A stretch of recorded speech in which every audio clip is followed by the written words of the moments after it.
Good evening everyone, good evening. परिश्रम batch में आप सभी का बहुत बहुत स्वागत है। मैं हूं शैलेंद्र पांडे, आपका फिजिक्स एजुकेटर।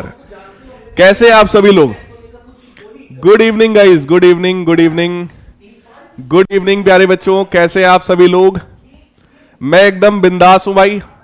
आज सब कुछ चकाचक चल रहा है ना? आज सब कुछ चकाचक चल रहा है भाई। आज स्टूडियो भी चेंज कर दिया मैंने। हाँ, और आज मैं हनुमान चालीसा भी पढ़ के आया हूं क्लास लेने। हाँ भाई, राम राम भाई, राम राम। कल वाली क्लास यार मेमोरेबल क्लास है आप सभी के लिए, मेरे लिए भी, है ना? खैर कोई दिक्कत नहीं है यार। आज मैं इसीलिए क्लास स्टार्ट करने से पहले हनुमान चालीसा पढ़ के आया हूं, और सभी लोग जो है बजरंगबली का नाम एक बार ले लेंगे तो, है ना, बढ़िया रहेगा। हाँ, सभी लोग बजरंगबली का एक बार नाम ले लेंगे और फिर हम लोग आज की क्लास को स्टार्ट करते हैं प्यारे बच्चों। कल वाली क्लास में यार थोड़ा सा टेक्निकल प्रॉब्लम भी हो गई थी। एक तो देखो, मेरी एक आदत है, मैं हमेशा क्लास ऑलरेडी हमेशा टाइम पर आता हूं। मैं कभी भी, जब मैं ऑफलाइन भी पढ़ाता था ना, तब भी मेरा एक नियम था कि मैं कभी भी क्लास में 2 मिनट भी मैं डिले नहीं पहुंचता। राइट? या तो मैं क्लास लूंगा ही नहीं, वो सेट है ना, कि मैं पहले से लीव पर हूं, बात खत्म हो गई। और अगर मैं क्लास लूंगा प्यारे बच्चों तो राइट टाइम लूंगा। तो मैं एकदम राइट टाइम था। थोड़ा सा कुछ टेक्निकल इशू था जिसकी वजह से 15-20 मिनट क्लास उधर डिले हो गई, और उसके बाद की चीजें तो आप लोगों को पता ही है क्या क्या होता रहा कल की क्लास में। लेकिन कोई दिक्कत नहीं है ना? आज के सेशन में हम लोग कल वाले भी टॉपिक्स को एक बार मैं रिवाइज करवा देता हूं। जो भी कल मैंने पढ़ाया था, जहां पर भी आप लोगों को थोड़ी मोड़ी दिक्कत थी, उस चीज को प्यारे बच्चों रिवाइज कर देते हैं, और फिर हम लोग आज की क्लास में आगे बढ़ते हैं। राइट है? ठीक है भाई, जय बजरंगबली। हाँ चलिए, कोई दिक्कत नहीं है, कोई दिक्कत नहीं है। आ जाइए प्यारे बच्चों, आगे बढ़ते हैं। सो पहला टॉपिक हमारा है current loop as magnetic dipole. अब ठीक है यार, पढ़ाई पर आ जाओ, पढ़ाई पर आ जाओ, कोई बातचीत नहीं। राइट? चैट को बंद करते हैं। आज की क्लास का सबसे पहला टॉपिक है बेटा current loop as magnetic dipole. ये मैंने कल भी पढ़ाया था, आज इसको मैं जल्दी से रिवाइज कराऊंगा। Magnetic dipole, movement of a revolving electron, ये भी एक बार रिवाइज कराऊंगा। गॉस लॉ एक बच्चे ने लिखा है, दीप्ति ने, गॉस लॉ, वो भी पढ़ा देंगे भैया। और फिर मैग्नेटिक प्रॉपर्टीज ऑफ मटेरियल्स पर आएंगे, and finally classification of magnetic materials. तो आज की जो क्लास है यार थोड़ी सी बड़ी हो सकती है, क्योंकि कल वाली क्लास की भी कसर आज पूरी हम लोग को कर लेना है। राइट है? चलिए, तो सबसे पहली चीज हम लोग क्या पढ़ने वाले? Current loop as magnetic dipole. देखो, ये कॉन्सेप्ट पहले समझ लो क्या है। कॉन्सेप्ट क्या है भैया? कॉन्सेप्ट जो हम पढ़ने चल रहे हैं, that is current loop as magnetic dipole. हम लोगों को बेटा यहां पर यह प्रूफ करना है कि कोई भी करंट कैरिंग लूप जो होता है, अगर कोई ऐसा लूप है जिसमें करंट फ्लो हो रहा है, तो वो लूप हमारा मैग्नेटिक डाइपोल की तरह प्यारे बच्चों बिहेव करेगा।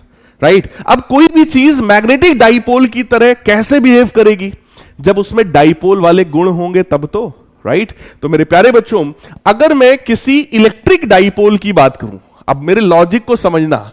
लॉजिक ये है कि अगर ये कोई इलेक्ट्रिक डाइपोल है जिसमें चार्जेस के बीच का डिस्टेंस 12 है, और इसके सेंटर से बहुत लंबी दूरी पर कोई पॉइंट है, इसके सेंटर से बहुत ज्यादा दूरी पर कोई एक पॉइंट यहां कहीं पर है जो कि far away from this electrical dipole. तो जरा सोचो, उस पॉइंट P पर प्यारे बच्चों इलेक्ट्रिक फील्ड की आखिर वैल्यू कितनी होती है? That is 1/4 pi epsilon not 2p upon r³।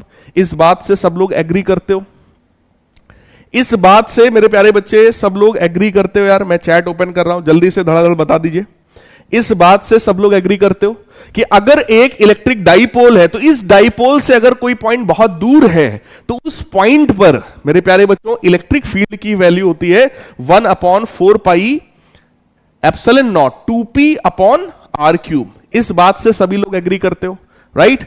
अब जरा देखिएगा, अगर मैं यहां पर एक करंट लूप अज्यूम कर लूं, अगर मैं एक यहां पर ऐसा करंट लूप अज्यूम कर लूं, और ये रहा इस लूप का सेंटर, ये रही इस लूप की रेडियस, और इस लूप से सेम उतनी ही डिस्टेंस पर यही वाला देखो पॉइंट है P, इस लूप से भी बहुत लंबी दूरी पर ये एक पॉइंट है जो कि R डिस्टेंस पर है, आप सबको दिख रहा होगा, है ना। और इस लूप में मान लेते हैं हम लोग I करंट फ्लो हो रहा है। तो किसी भी लूप की एक्सिस पर मेरे प्यारे बच्चों, अगर मैं मैग्नेटिक फील्ड की वैल्यू को अगर लिखूं, किसी भी लूप की एक्सिस पर बेटा अगर मैग्नेटिक फील्ड की वैल्यू को लिखें तो फॉर्मूला होता है mu naught by 2 I A square upon A square plus R square की पावर 3/2। मानते हो सब लोग? अब यार सीधी सी बात यह है कि सर किसी भी इलेक्ट्रिक डाइपोल की एक्सिस पर इलेक्ट्रिक फील्ड ऐसा है, किसी भी मैग्नेटिक डाइपोल की अगर एक्सिस पर मैग्नेटिक फील्ड ऐसी है, तो सर आखिर हम दोनों को कैसे कंपेयर करेंगे? सर यहां तो सर म्यू नॉट मतलब 1/4 पाई एप्सिलॉन नॉट है, सर यहां तो पाई दिखाई भी नहीं पड़ रहा है, सर यहां 2p/r³ है, सर यहां तो पता नहीं क्या दिखाई पड़ रहा है, राइट। कहने का मतलब बेटा कंपेयर करने के लिए भी चीजें क्या होनी चाहिए? एक जैसी होनी चाहिए। कितने लोग इस बात को मानते हो? कंपेयर करने के लिए भी चीजें एक जैसी होनी चाहिए। कंपैरिजन भाई मतलब एक जैसे लोगों का होता है, राइट। यहां पर तो यार बिल्कुल भी कुछ भी सिमिलरिटी दिखाई पड़ ही नहीं रही है, राइट है। तो हम लोग यहां पर सबसे पहला एक अप्रोक्सीमेशन लेंगे और वो अप्रोक्सीमेशन ये है कि this r will be very much greater than a, यानी कि ये आर बहुत बड़ा है, ये ए उसके कंपैरिजन में छोटा है। तो बेटा A square plus R square की जगह हम लोग क्या लिख सकते हैं? R square. जैसे ही हम लोग लिखेंगे जरा सोचना मैग्नेटिक फील्ड की वैल्यू आखिर क्या मिल जाएगी? That will become mu naught by 2 I A square divided by A square plus R square की जगह आर स्क्वायर हो जाएगा, तो आर स्क्वायर की पावर 3/2, यानी कि मेरे प्यारे बच्चों ये बन जाएगा r³ के बराबर। हां सर, अब कुछ सर लग रहा है, क्योंकि यहां भी क्यूब है सर, यहां भी क्यूब है, थोड़ा सर लग रहा है कि हां कुछ मामला जो है वो बन सकता है, ठीक है।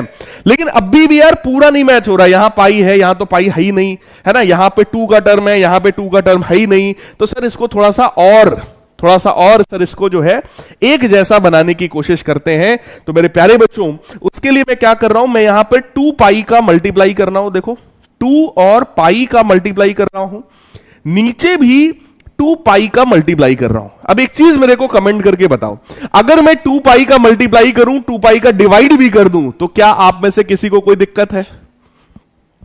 2 पाई का मल्टीप्लाई कर दूं और 2 पाई का डिवाइड भी कर दूं, तो क्या किसी को कोई दिक्कत है? क्या किसी को कोई दिक्कत है? म्यू नॉट अपॉन ये 2 इंटू 2 पाई बेटा मिलकर के क्या हो जाएगा? 4 पाई, राइट। ये बन जाएगा देखो करंट आई इंटू ये 2 भी दिखाई पड़ रहा होगा सबको, 2i पाई ए स्क्वायर। ये जो लूप है, इस लूप का मेरे प्यारे बच्चों, इस लूप का अगर मैं एरिया आपको दिखाऊं, इस लूप का अगर मैं आपको एरिया दिखाऊं, तो इस लूप का एरिया बोलो पाई ए स्क्वायर हो जाएगा, है ना।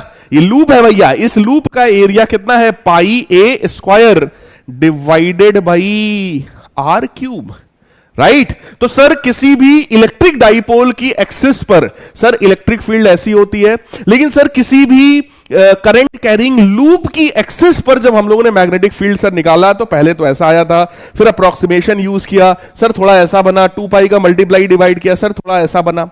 अब बेटा चीजों को जरा कंपेयर करो। मैग्नेटिक फील्ड P पॉइंट पर जो वैल्यू निकल करके आई है, that is mu naught upon 4 pi 2 times I into A divided by r³। बेटा इन दोनों फॉर्मूले को जरा सा कंपेयर करके देखिए। जैसे ही आप कंपेयर करोगे आपको यह पता चलेगा कि भैया यहां पर इलेक्ट्रो का कॉन्सेप्ट है, तो कांस्टेंट था 1/4 पाई एप्सिलॉन नॉट, राइट। तो यहां पर मेरे प्यारे बच्चों कॉन्सेप्ट क्या है? म्यू नॉट अपॉन 4 पाई। क्या ये बात समझ में आ रही है? अगर समझ में आ रही है जल्दी से भैया हार्ड स्पैम कर दो। यहां पर कांस्टेंट 1/4 पाई है, तो ये मैग्नेटिज्म की बात हो रही है, तो यहां पर म्यू नॉट अपॉन 4 पाई है। कुछ गधे यहां पर हैं, देखो ये जय जो है वो ओनली हिंदू मुस्लिम गधे कहीं के, इतना पढ़ाई लिखाई करने के बाद भी अगर दिमाग में यही भरा हुआ है तुम्हारे, तो फिर तुम्हारा कुछ नहीं हो सकता, राइट। भाई सब लोग हिंदू मुस्लिम से कुछ नहीं होता है, सब लोग इंसान हो, सब लोग इंडियन हो, है ना, सब लोग पढ़ाई करने आए हो, सबको आगे बढ़ना है बस। ये गधेपंथी वाली बातें थोड़ा सा पढ़ाई लिखाई वाली जगह पे नहीं करनी चाहिए, गधे कहीं के। 1/4πε0 जो है वो इलेक्ट्रो का कांस्टेंट है और μ0/4π जो है मेरे प्यारे बच्चों वो मैग्नेटिज्म का कांस्टेंट है। देखो यहां भी r³ है और यहां पर भी क्या है, r³ है, राइट। यहां भी 2 है, यहां भी 2 है और यहां पर भी 2 है, राइट। तो अगर यहां पर इलेक्ट्रिक डाइपोल मूवमेंट है तो मेरे प्यारे बच्चों यहां पर क्या होना चाहिए, मैग्नेटिक डाइपोल मूवमेंट। क्लियर है, magnetic dipole movement. Hence on comparing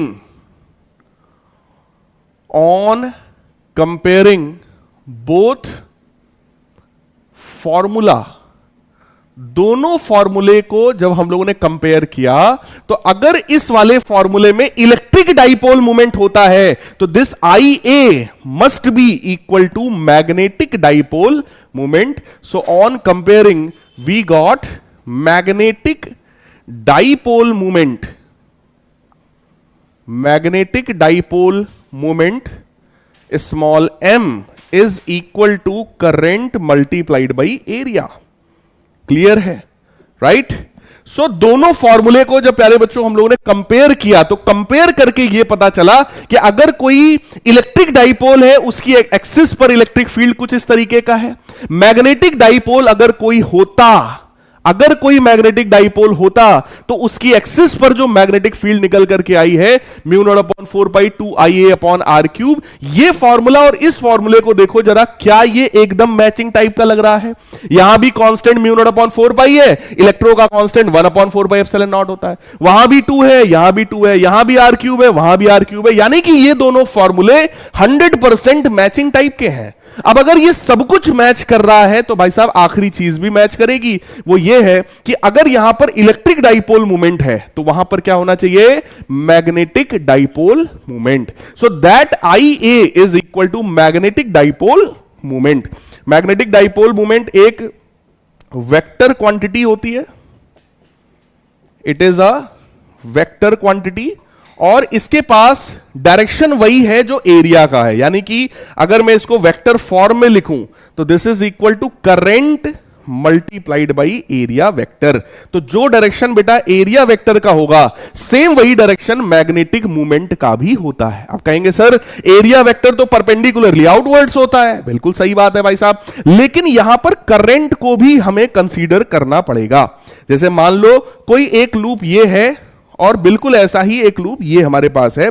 इस वाले लूप में अगर करंट हमारा क्लॉकवाइज फ्लो हो रहा है लाइक दिस, इस वाले लूप में बेटा मान लेते हैं करंट जो है वो एंटी क्लॉकवाइज फ्लो हो रहा है लाइक दिस। तो यहां पर आखिर सर हम मैग्नेटिक मूवमेंट का डायरेक्शन कैसे निकालेंगे। ये लूप तुम्हारा रेक्टेंगुलर की बजाय सर्कुलर भी हो सकता है, कोई दिक्कत नहीं है उसमें, एक ही बात है। सिर्फ इस नियम को समझिएगा, अगर करंट क्लॉकवाइज है तो आपको फिंगर्स को क्लॉकवाइज घुमाना है, वो भी किस हैंड की, राइट हैंड की फिंगर्स को क्लॉकवाइज घुमाइए। थंब किधर की तरफ इंडिकेट करेगा, इनवर्ड्स। तो यहां पर बेटा मैग्नेटिक मूवमेंट का डायरेक्शन किधर की तरफ आएगा, इनवर्ड्स। तो मैग्नेटिक मूवमेंट हो गया क्रॉस, क्रॉस का मतलब क्या होता है, अंदर की तरफ। और जब एंटी क्लॉकवाइज है तो यही थंब किधर आएगा बेटा, outwards. So this magnetic movement will become outwards. क्या ये बात समझ में आई है? अगर समझ में आई है भैया जल्दी से कमेंट सेक्शन में आग लगा दीजिए, कमेंट सेक्शन में आग लग जाना चाहिए अगर ये बात समझ में आ गई तो। इस डेरिवेशन में, इनफैक्ट डेरिवेशन तो कुछ है ही नहीं, इस कंपैरिजन में हम लोगों ने ये शो किया है कि अगर इलेक्ट्रिक डाइपोल की एक्सिस पर इलेक्ट्रिक फील्ड ये होता है और किसी भी करंट लूप की एक्सिस पर मैग्नेटिक फील्ड ये होती है तो दोनों आखिर मैच कर रही हैं। अगर दोनों मैच कर रही है और अगर ये इलेक्ट्रिक डाइपोल है तो this must be a magnetic dipole, right है क्या? ये कंपेयर करके हमने देखा कि अगर ये इलेक्ट्रिक डाइपोल है भैया तो ये भी मैग्नेटिक डाइपोल होना चाहिए। Hence a current loop is behaving like a magnetic dipole. अब फील आया है क्या? अब फील आया है क्या मेरे प्यारे लाल बाल गोपाल? कंपेयर करने से पता चला कि भैया एक करंट लूप जो होता है वो करंट लूप भी हमारा मैग्नेटिक डाइपोल की तरह बिहेव करता है। और मेरे प्यारे बच्चों, जब इधर की तरफ से देखोगे, इधर की तरफ से, मान लो मैं इधर से देख रहा हूं और मुझे इस लूप में करंट दिखाई पड़ रहा है क्लॉकवाइज, तो इधर से देखने पर यह कौन सा पोल होगा? South pole. और जब इधर से देखने पर साउथ पोल है, तो भाई साहब जब इसी लूप को मैं इधर से देखूंगा, right, so this will be anti clockwise, so this will behave like north pole. तो एक तरफ साउथ है, एक तरफ नॉर्थ है, राइट। यही क्या होता है मेरे प्यारे बच्चों? यही होता है मैग्नेटिक डाइपोल, दो पोल, राइट, मैग्नेटिक डाइपोल, है ना। जसप्रीत बेटा, क्लास तो नॉर्मली अच्छी ही चलती है, कभी कभार हो जाता है यार, है ना। बड़े बड़े शहरों में ऐसी छोटी मोटी बातें होती रहती हैं कभी कभार। नॉर्मली तो क्लास अच्छी ही चलती है, बस उसी वाले स्टूडियो में जब मैं जाता हूं तो उस दिन आप लोग समझ ही रहे हो, उस वाले स्टूडियो में कुछ तो खेला है ना। हाँ, सो भाई साहब यहां पर देख लीजिए, ये फॉर्मूला वही लिखा हुआ है बेटा। मैग्नेटिक फील्ड हमने देखा, किसी भी करंट लूप की एक्सिस पर मैग्नेटिक फील्ड देखा, किसी भी इलेक्ट्रिक डाइपोल की एक्सिस पर इलेक्ट्रिक फील्ड देखा, तो पता चला कि दोनों काफी ज्यादा मैच कर रहे हैं। और जब दोनों मैच कर रहे हैं, इसका मतलब वो भी भैया एक डाइपोल की तरह बिहेव करता है। और अगर डाइपोल है तो there must be dipole movement, right. So dipole movement जो है that is equal to current multiplied by area vector. जो डायरेक्शन एरिया वेक्टर का होगा अकॉर्डिंग टू करंट, वही डायरेक्शन हमारा मैग्नेटिक मूवमेंट का भी होगा। तो सिंपल सा खेला है भैया कि अगर क्लॉकवाइज करंट फ्लो हो रहा है, क्लॉकवाइज, तो हम भी ऐसे क्लॉकवाइज घुमाएंगे तो ये किधर की तरफ मैग्नेटिक मूवमेंट आएगा भैया? इनवर्ड्स। यही अगर एंटी क्लॉकवाइज फ्लो हो रहा है लाइक दिस, तो हम भी एंटी क्लॉकवाइज घुमाएंगे and magnetic movement will become outward. सीधा सा खेल है, कहीं कोई कंफ्यूजन भाई साहब इसमें एक रत्ती भर भी नहीं होना चाहिए आप सभी लोगों को। क्लियर है? अब आ जाओ, दूसरा पॉइंट क्या है? Magnetic dipole movement of a revolving electron. आ जाओ, इसको भी समझा देते हैं पहले, फिर इसकी कहानी वाले पार्ट में आते हैं। अगर एक कोई न्यूक्लियस है और उस न्यूक्लियस के चारों तरफ लाइक दिस, थोड़ा अच्छा डायग्राम बनाते हैं, चलो थोड़ा सा बढ़िया डायग्राम बनाते हैं भाई साहब। ये मान लो कोई हमारा इस तरीके का पाथ है, ठीक है। यहां पर इलेक्ट्रॉन जो है वो इस पाथ पर बेटा रिवॉल्व कर रहा है, ठीक। ये सर्कुलर पाथ है जिसका रेडियस भाई साहब आर के बराबर है ना। और ये क्या है हमारा? This is nucleus. तो न्यूक्लियस के चारों तरफ आप सबको पता है इलेक्ट्रॉन जो है वो रिवॉल्व करता है। तो हमें यहां पर यही देखना है, हमें यहां पर यही पढ़ना है कि भैया magnetic dipole movement of the revolving electron क्या होता है। देखो पिछले टॉपिक में हम लोगों ने यह पढ़ा कि अगर किसी भी लूप में करंट फ्लो हो रहा है तो वो लूप डाइपोल की तरह बिहेव करता है, ठीक है। यहां पर भी हमें यही प्रूफ करना है कि भाई साहब अगर इलेक्ट्रॉन एंटी क्लॉकवाइज फ्लो हो रहा है तो क्लॉकवाइज डायरेक्शन में क्या फ्लो होगा प्यारे बच्चों? करंट। यहां पर करंट फ्लो होगा क्लॉकवाइज, और अगर करंट फ्लो हो रहा है तो ये भी मैग्नेटिक डाइपोल है, क्योंकि ये भी क्या हो गया? It is a current loop. भाई साहब अगर इलेक्ट्रॉन एंटी क्लॉकवाइज फ्लो हो रहा है तो क्या इलेक्ट्रॉन के अपोजिट डायरेक्शन में बेटा करंट मान सकते हैं? और अगर इसमें करंट फ्लो हो रहा है तो ये करंट लूप है। और करंट लूप कैसा होता है? That is the magnetic dipole, right. So this is behaving like a magnetic dipole. ये हम लोग अभी जस्ट इसके पहले प्रूफ कर चुके हैं। तो इसके पास डाइपोल मूवमेंट होना चाहिए सर। डाइपोल मूवमेंट मेरे प्यारे बच्चों, मैग्नेटिक डाइपोल मूवमेंट, बोलो डाइपोल मूवमेंट की जो वैल्यू अभी आप लोगों ने पढ़ा, क्या वो मैग्नेटिक डाइपोल मूवमेंट की वैल्यू करंट इनटू एरिया होती है? मैग्नेटिक डाइपोल मूवमेंट की वैल्यू क्या करंट इनटू एरिया होती है? सर करंट कितना है भैया? एक इलेक्ट्रॉन फ्लो हो रहा है तो क्या आप करंट कह सकते हैं? Charge upon time. एरिया कितना दिखाई पड़ रहा है? पाई आर स्क्वायर। तो जरा टाइम पीरियड देखो, ये जो इलेक्ट्रॉन एक चक्कर लगाता है उसमें कितना टाइम लगता है? So that is total distance 2 pi r upon speed v multiplied by pi r square. Pi से पाई उड़ गया, आर से आर उड़ गया। तो जरा चेक करके बता दो, क्या ये EV/2 आ गया? मैग्नेटिक मूवमेंट की वैल्यू मेरे प्यारे बच्चों क्या EV/2 आ गया? ई क्या है, इलेक्ट्रॉन का चार्ज, वी क्या है, इलेक्ट्रॉन की स्पीड, आर क्या है, पाथ का रेडियस। तो भैया मैग्नेटिक मूवमेंट की वैल्यू निकल करके आ गई EVR/2। इसी मैग्नेटिक मूवमेंट को म्यू से भी डिनोट किया जा सकता है, बुक्स में ऐसा भी किया हुआ है। तो भैया इसी को हम ऐसा भी लिख सकते हैं, EVR/2 सेम चीज है, राइट। अब बात आई सर मैग्नेटिक मूवमेंट का डायरेक्शन भी निकालना सिखा चुके हो सर। मैग्नेटिक मूवमेंट का डायरेक्शन बोलो करंट के हिसाब से निकलता है। अगर यहां पर करंट क्लॉकवाइज है, अगर करंट क्लॉकवाइज है मेरे प्यारे बच्चों, तो मैग्नेटिक मूवमेंट का डायरेक्शन बोलो डाउनवर्ड्स होगा।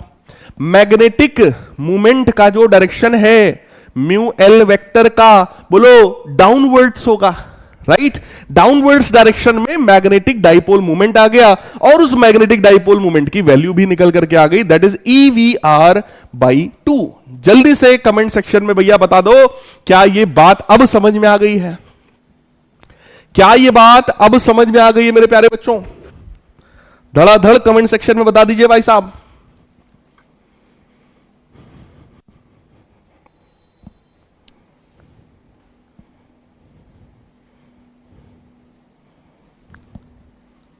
Very good, very good.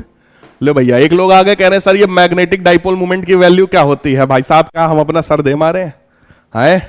Magnetic dipole movement बेटा करंट इनटू एरिया होता है। इसके जस्ट पहले वाले डेरिवेशन में देखो कितना खूबसूरत लिखा हुआ है डब्बे के अंदर, current into area, right. So current multiplied by area, area है πr², करंट की वैल्यू है चार्ज अपॉन टाइम, है ना। सो चार्ज अपॉन टाइम धड़ाधड़ वैल्यू निकाला हमने, दैट इज EVR/2। ठीक है सर, इसको सर इक्वेशन नंबर 1 बना देते हैं, कोई दिक्कत नहीं है। आगे की बात करते हैं।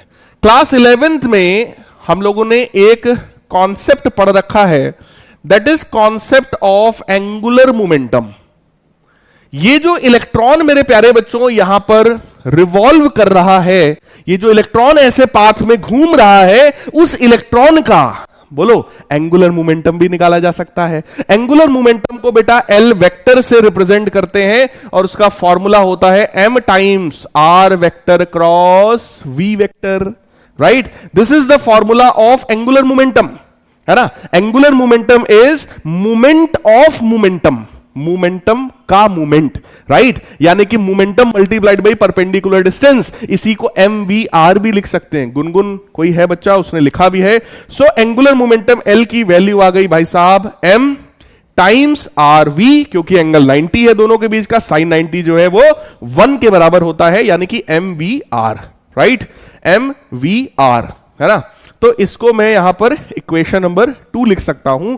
Now on dividing equation 1 and 2, equation 1 divided by equation 2 अगर मैं कर दूंगा तो जरा चेक कर लो, magnetic movement divided by angular momentum मेरे प्यारे बच्चों, that ratio is equal to EVR/2 divided by MRV। जरा देखो, R से R कट गया, V से V कट गया, तो ये जो रेशियो आया मैग्नेटिक मूवमेंट और एंगुलर मोमेंटम का, this ratio is equal to E/2m। This ratio is equal to E/2m। E क्या है? इलेक्ट्रॉन का charge.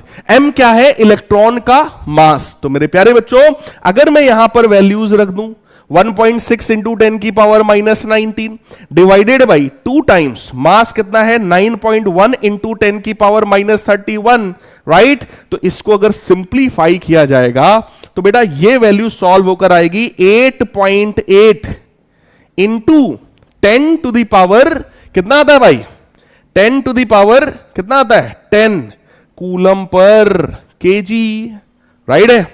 8.8 into 10 to the power 10 coulomb per K G. Coulomb per K G क्यों हुआ? क्योंकि इलेक्ट्रॉन अपॉन मास है। हाँ, निशांत ने बिल्कुल सही कहा है।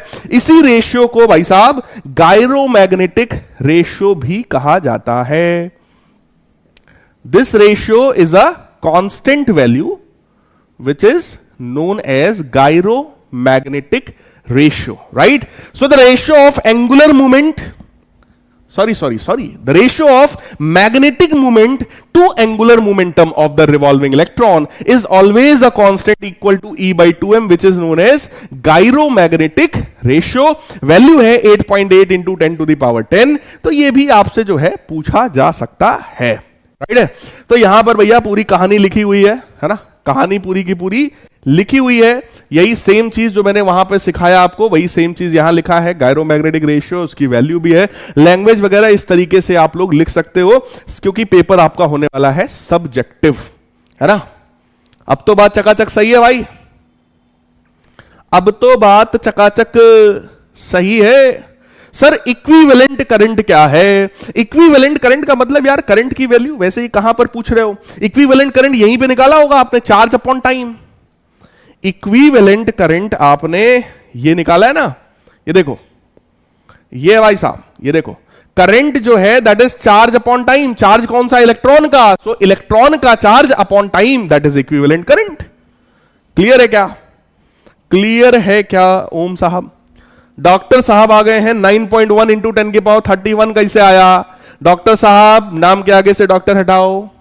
ऐसी ऐसी बातें पूछोगे तो ये डॉक्टर लग नहीं पाएगा भाई। हाँ शर्म करो, थोड़ा सा शर्म करो। इलेक्ट्रॉन का मास है बेटा 9.1 इंटू 10 की पावर -31 है गधे। दूसरी बात आपने यहां पे +31 लिखा है। इलेक्ट्रॉन का मास ऐसा नहीं होता बेटा, गलती से भी ये गलतियां नहीं होनी चाहिए, बात समझो ना। देखो एक होता है जीवन में गलती और एक होता है पाप। गलती और पाप में अंतर समझो। गलती होती है कि अगर आप कोई छोटी मोटी मिस्टेक आप करते हो, -31 की जगह -32 कर देते तो वो गलती होती है, और -31 की जगह अगर +31 कर दिया तो ये पाप है। इसके लिए भगवान भी तुम्हें माफ नहीं करेगा, मैं तो छोटा सा इंसान हूं, है ना भाई। तो ये सब सुधर जाओ। तो बेटा ये इलेक्ट्रॉन का मास होता है, वो भी -31 लिखने के बाद। बेटा sir what is angular momentum, please explain with example. खुशी बेटा एंगुलर मोमेंटम क्लास 11th में आपके सिलेबस में था, आपने पढ़ा नहीं होगा, मुझे पूरा यकीन है आपके ऊपर। लेकिन खुशी मैं आपको खुशी खुशी एक बात बताऊं, एंगुलर मोमेंटम जो होता है that is moment of momentum. किसी भी चीज का बेटा जब मूवमेंट निकाला जाता है ना तो उसमें परपेंडिकुलर डिस्टेंस का मल्टीप्लाई किया जाता है। जैसे movement of force that is force into perpendicular distance, ठीक है। Movement of mass that is mass into perpendicular distance. Movement of momentum, momentum into perpendicular distance, right. Momentum into perpendicular distance. तो बेटा momentum कितना होता है? mv। Momentum कितना है? mv multiplied by perpendicular distance r is known as moment of momentum, या फिर इसी को कहा जाता है एंगुलर मोमेंटम। और खुशी बेटा एक चीज बताओ, अगर एंगुलर मोमेंटम निकालना है तो उसका डायरेक्शन क्या होगा? क्योंकि एंगुलर मोमेंटम में r क्रॉस v किया गया है, क्रॉस प्रोडक्ट। तो बेटा r वेक्टर ये रहा, v वेक्टर ये रहा, तो ये किधर की तरफ आएगा भाई साहब? अपवर्ड्स डायरेक्शन में, राइट। सो अगर मैं एंगुलर मोमेंटम का डायरेक्शन भी आपको दिखा दूं तो that direction is just upwards direction. Clear है? सो मैग्नेटिक मूवमेंट नीचे है, एंगुलर मोमेंटम ऊपर है, दोनों वेक्टर क्वांटिटीज हैं, है ना। तो आई होप खुशी बेटा अब आपको समझ में आ गया होगा, है ना। वैसे ये बच्ची रेगुलर रहती है, मैं देखता रहता हूं इसका कमेंट। मैग्नेटिक मूवमेंट की कितनी वैल्यू है? मैग्नेटिक मूवमेंट की ही तो वैल्यू है भाई साहब EVR/2। अरे भाई EVR/2 है सर, आई की वैल्यू E/T कैसे हुई? हर्ष गुप्ता, हर्ष गुप्ता भाई अरे यार कोई समझाओ इसको, समझाओ भाई गुप्ता जी को। गुप्ता जी अब हम क्या बताएं तुमको, क्या बताएं यार हर्ष भाई, हर्ष बाबू क्या बताएं, बताओ यार कोई लोग इसको। चार्ज क्या होता है, करंट क्या होता है, बताओ इसको कोई लोग कमेंट करके बताओ यार। What is the charge on one electron? वाह वाह वाह वाह देख लो भाई, वाह दिल खुश हो गया। सर लिखने का थोड़ा टाइम दीजिए। हाँ ये जेन्युइन बात है साहिल भाई की, ये जेन्युइन बात है।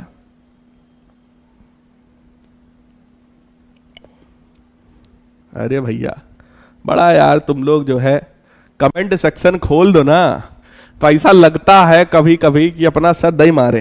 हाँ इसी टेबलवा पे अपना सर दही मारे, अब ओके बाद छुट्टी हो जाए हमारी है यार। 6th चैप्टर पर हम लोग हैं भाई, 5th चैप्टर पर हम लोग हैं, और कोई करंट पूछ रहा, करंट क्या होता है सर, चार्ज अपॉन टाइम क्या होता है। भैया जो जब आप नन्हे मुन्ने थे ना तब पढ़ा दिया गया यार ये सब, बड़े तेजस्वी लोग हैं, सही बात है है ना।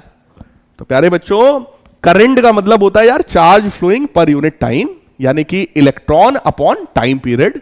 बेटा देखो एक चीज मैं आपको बताऊं, बेसिक्स कमजोर होना कोई प्रॉब्लम वाली बात नहीं है, है ना। होता है, बहुत सारे बच्चों का बेसिक्स कमजोर हो जाता है, लेकिन आज के इस जमाने में अगर अभी भी बेसिक्स कमजोर है, इसका मतलब आप कामचोर हैं, इसका मतलब आप कामचोर हैं। यूट्यूब पे अलग सर ने इतने सारे वीडियो तुम्हारे लिए भाई साहब डलवा दिए हैं, पीडब्ल्यू के इतने बेहतरीन टीचर्स ने इतना सारा कंटेंट यूट्यूब पे डाल रखा है। अगर आपको 9th 10th का बेसिक नहीं आता बेटा, ईमानदारी से 9th क्लास में पता है फिजिक्स में केवल 5 चैप्टर हैं, 10th में भी फिजिक्स में पता है केवल 5 चैप्टर। अगर ईमानदारी से सिर्फ 10 दिन आप मेहनत कर लो ना, रोज एक चैप्टर, तो वो बेसिक्स तुम्हारे स्ट्रांग हो जाएंगे। लेकिन तुम लोग सिर्फ वो मेहनत नहीं करना चाहते हो और अगले 2 साल तक ऐसे ही जो है कमजोर बने रहना चाहते हो। भाई देख लो यार, इतने सारे टीचर्स ने 1 शॉट लेक्चर्स डाल रखे हैं, पीडब्ल्यू के ही चैनल्स पे देख डालो, है ना। बेसिक यार तुम्हारा स्ट्रांग हो जाएगा, बात खत्म हो गई। हालांकि हम लोग यहां पे हर एक चीज बताते हैं, अगर आपने ध्यान से सुना होता तो आप शायद ये पूछते ही ना। करंट जो है that is charge flowing per unit time, that is charge upon time, है ना। तो ध्यान से बेटा करोगे ना यार, तो ये सब मजबूत हो जाएगा यार। चलिए खैर, अब आ जाते हैं जरा गॉस लॉ की बात कर लेते हैं भाई साहब, है ना।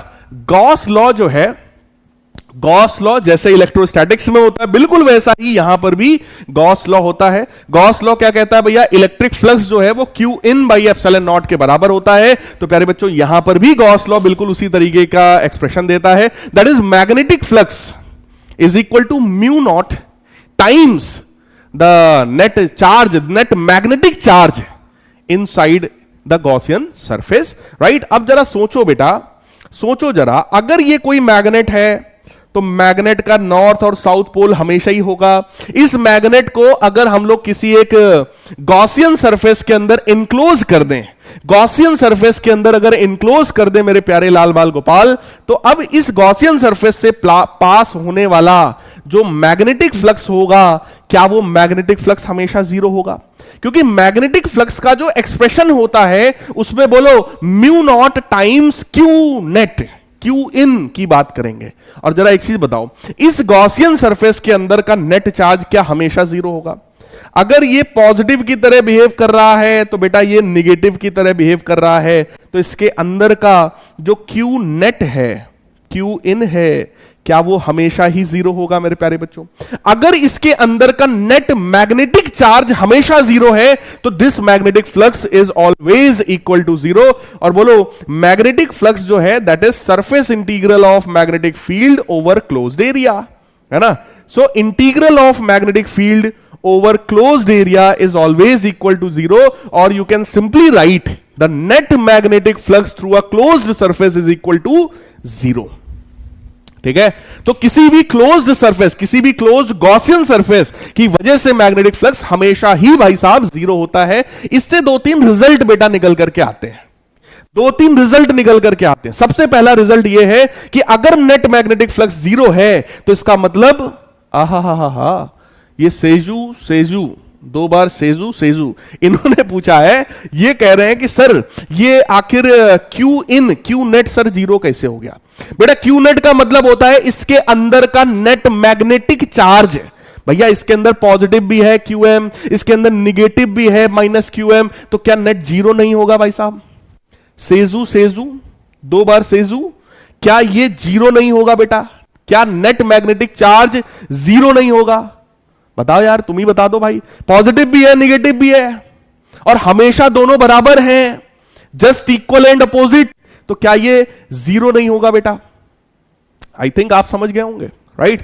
तो फिलहाल भाई साहब अब इससे जो आउटपुट मिलने वाला है, जो रिजल्ट इससे मिलने वाला है वो देखो यार। अगर नेट मैग्नेटिक फ्लक्स 0 है बेटा तो इसका मतलब क्या हुआ? इसका मतलब है यहां से मैग्नेटिक फील्ड लाइंस निकलेंगी और साउथ में मैग्नेटिक फील्ड लाइंस एंटर करेंगी। तो मेरे प्यारे बच्चों, यहां से अगर मैग्नेटिक फील्ड लाइंस निकल रही है, यहां से एंटर कर रही है, तो इसका मतलब क्या हुआ? इसका मतलब नॉर्थ पोल से जितनी मैग्नेटिक फील्ड लाइंस निकलेंगी उतनी ही मैग्नेटिक फील्ड लाइंस साउथ में एंटर करेंगी। इसका मतलब बेटा नेट मैग्नेटिक फ्लक्स हमेशा कितना होगा? 0 के बराबर, राइट। इट सिंपली मींस कि अगर मैं इसको ऐसे तोड़ना चाहूं और नॉर्थ पोल को अलग करना चाहूं, यानी कि अगर कोई सोचे कि ऐसा कोई सीन बन जाएगा जिसमें यहां पर केवल एक नॉर्थ पोल होगा और इसमें से मैग्नेटिक फील्ड लाइंस बस निकल रही होंगी, मैग्नेटिक फील्ड लाइंस केवल निकल रही होंगी, तो ऐसा मैग्नेटिज्म में पॉसिबल नहीं होता है। ऐसा मैग्नेटिज्म में पॉसिबल नहीं होता है। इलेक्ट्रो में पॉसिबल है। सिंगल क्यू चार्ज अगर यहां पर होता, पॉजिटिव चार्ज, तो बोलो इलेक्ट्रिक फील्ड लाइंस दूर निकल रही होती हैं।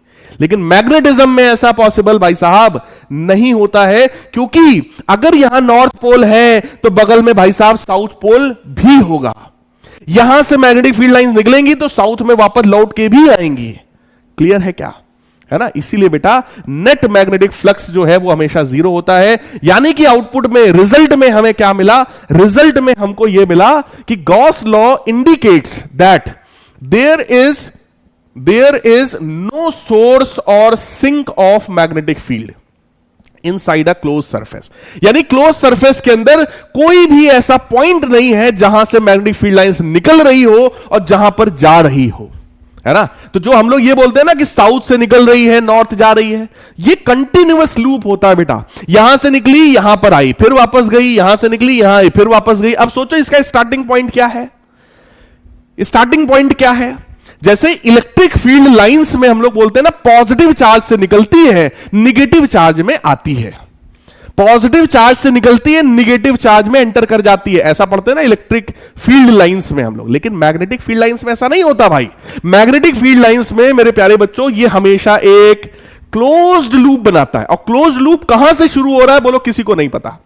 क्लोज्ड लूप कहां से शुरू हो रहा है बोलो? किसी को नहीं पता। So there is no point at which field line start और there is no point at which field lines terminate. Magnetic field lines कहां से स्टार्ट हो रहा है, कहां टर्मिनेट हो रहा है मेरे प्यारे बच्चों, वो पॉइंट डिफाइंड ही नहीं होता है। In other words, there are no free magnetic charges. कोई भी फ्री मैग्नेटिक चार्ज नहीं हो सकता। यानी केवल नॉर्थ पोल, केवल साउथ पोल एग्जिस्ट नहीं कर सकता है मेरे प्यारे बच्चों। हेंस आइसोलेटेड मैग्नेटिक पोल्स, जिनको मोनोपोल्स भी कहा जाता है, they do not exist. They do not exist. Shekhawat साहब को सब कुछ आ गया, बहुत बढ़िया भाई साहब, बहुत बढ़िया। The magnetic poles always exist as unlike pairs of the equal strength. मेरे प्यारे बच्चों, मैग्नेटिक पोल्स जो होते हैं, अगर एक मैग्नेट के दोनों पोल्स हैं तो दोनों का पोल स्ट्रेंथ मैग्नीट्यूड वाइज देखोगे तो बिल्कुल सेम होगा और जस्ट इक्वल एंड अपोजिट होगा। इधर क्यूएम है तो इधर माइनस क्यूएम होगा, राइट? तो सेम मैग्नेट के दोनों पोल्स का जो स्ट्रेंथ है वो एकदम सेम होता है। तीसरा पॉइंट है, if number of the magnetic field lines enter the close surface. Close surface के अंदर अगर मैग्नेटिक फील्ड लाइंस घुसी है तो उतनी ही magnetic field lines close surface से बाहर भी मेरे प्यारे बच्चों निकलेंगी। यानी कि नेट मैग्नेटिक फ्लक्स हमेशा ही जीरो के बराबर होता है। तो ये 3 पॉइंट्स हम लोग को गॉस लॉ से पता चलते हैं। ठीक है, अब आ जाओ जरा bar magnet as equivalent solenoid पढ़ते हैं। वैसे तो एकदम बउआ छाप कॉन्सेप्ट है, एकदम आसान सा कॉन्सेप्ट है। ठीक है, हमको यह बताना है कि जो बार मैग्नेट होता है, बार मैग्नेट मतलब एक मैग्नेट जिसका शेप ऐसे ईंट के शेप का है, ईंट के शेप का है, राइट? एक बार मैग्नेट है ना? वो बार मैग्नेट बिल्कुल सोलेनॉइड की तरह बिहेव करता है।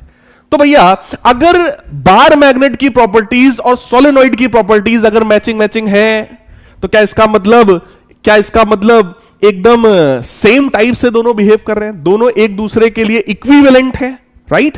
तो मेरे प्यारे बच्चों पढ़ो जरा। When current passes through the solenoid it also behaves like a bar magnet. जो प्रॉपर्टीज बार मैग्नेट की है, सेम वही प्रॉपर्टीज किसी भी करंट कैरिंग सोलेनॉइड की भी होती है। अब कौन कौन सी प्रॉपर्टीज है भैया?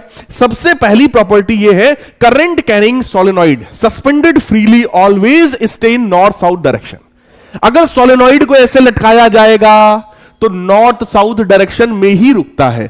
बार मैग्नेट भी ऐसे लटकाया जाए तो नॉर्थ साउथ डायरेक्शन में ही रुकता है मेरे प्यारे बच्चों।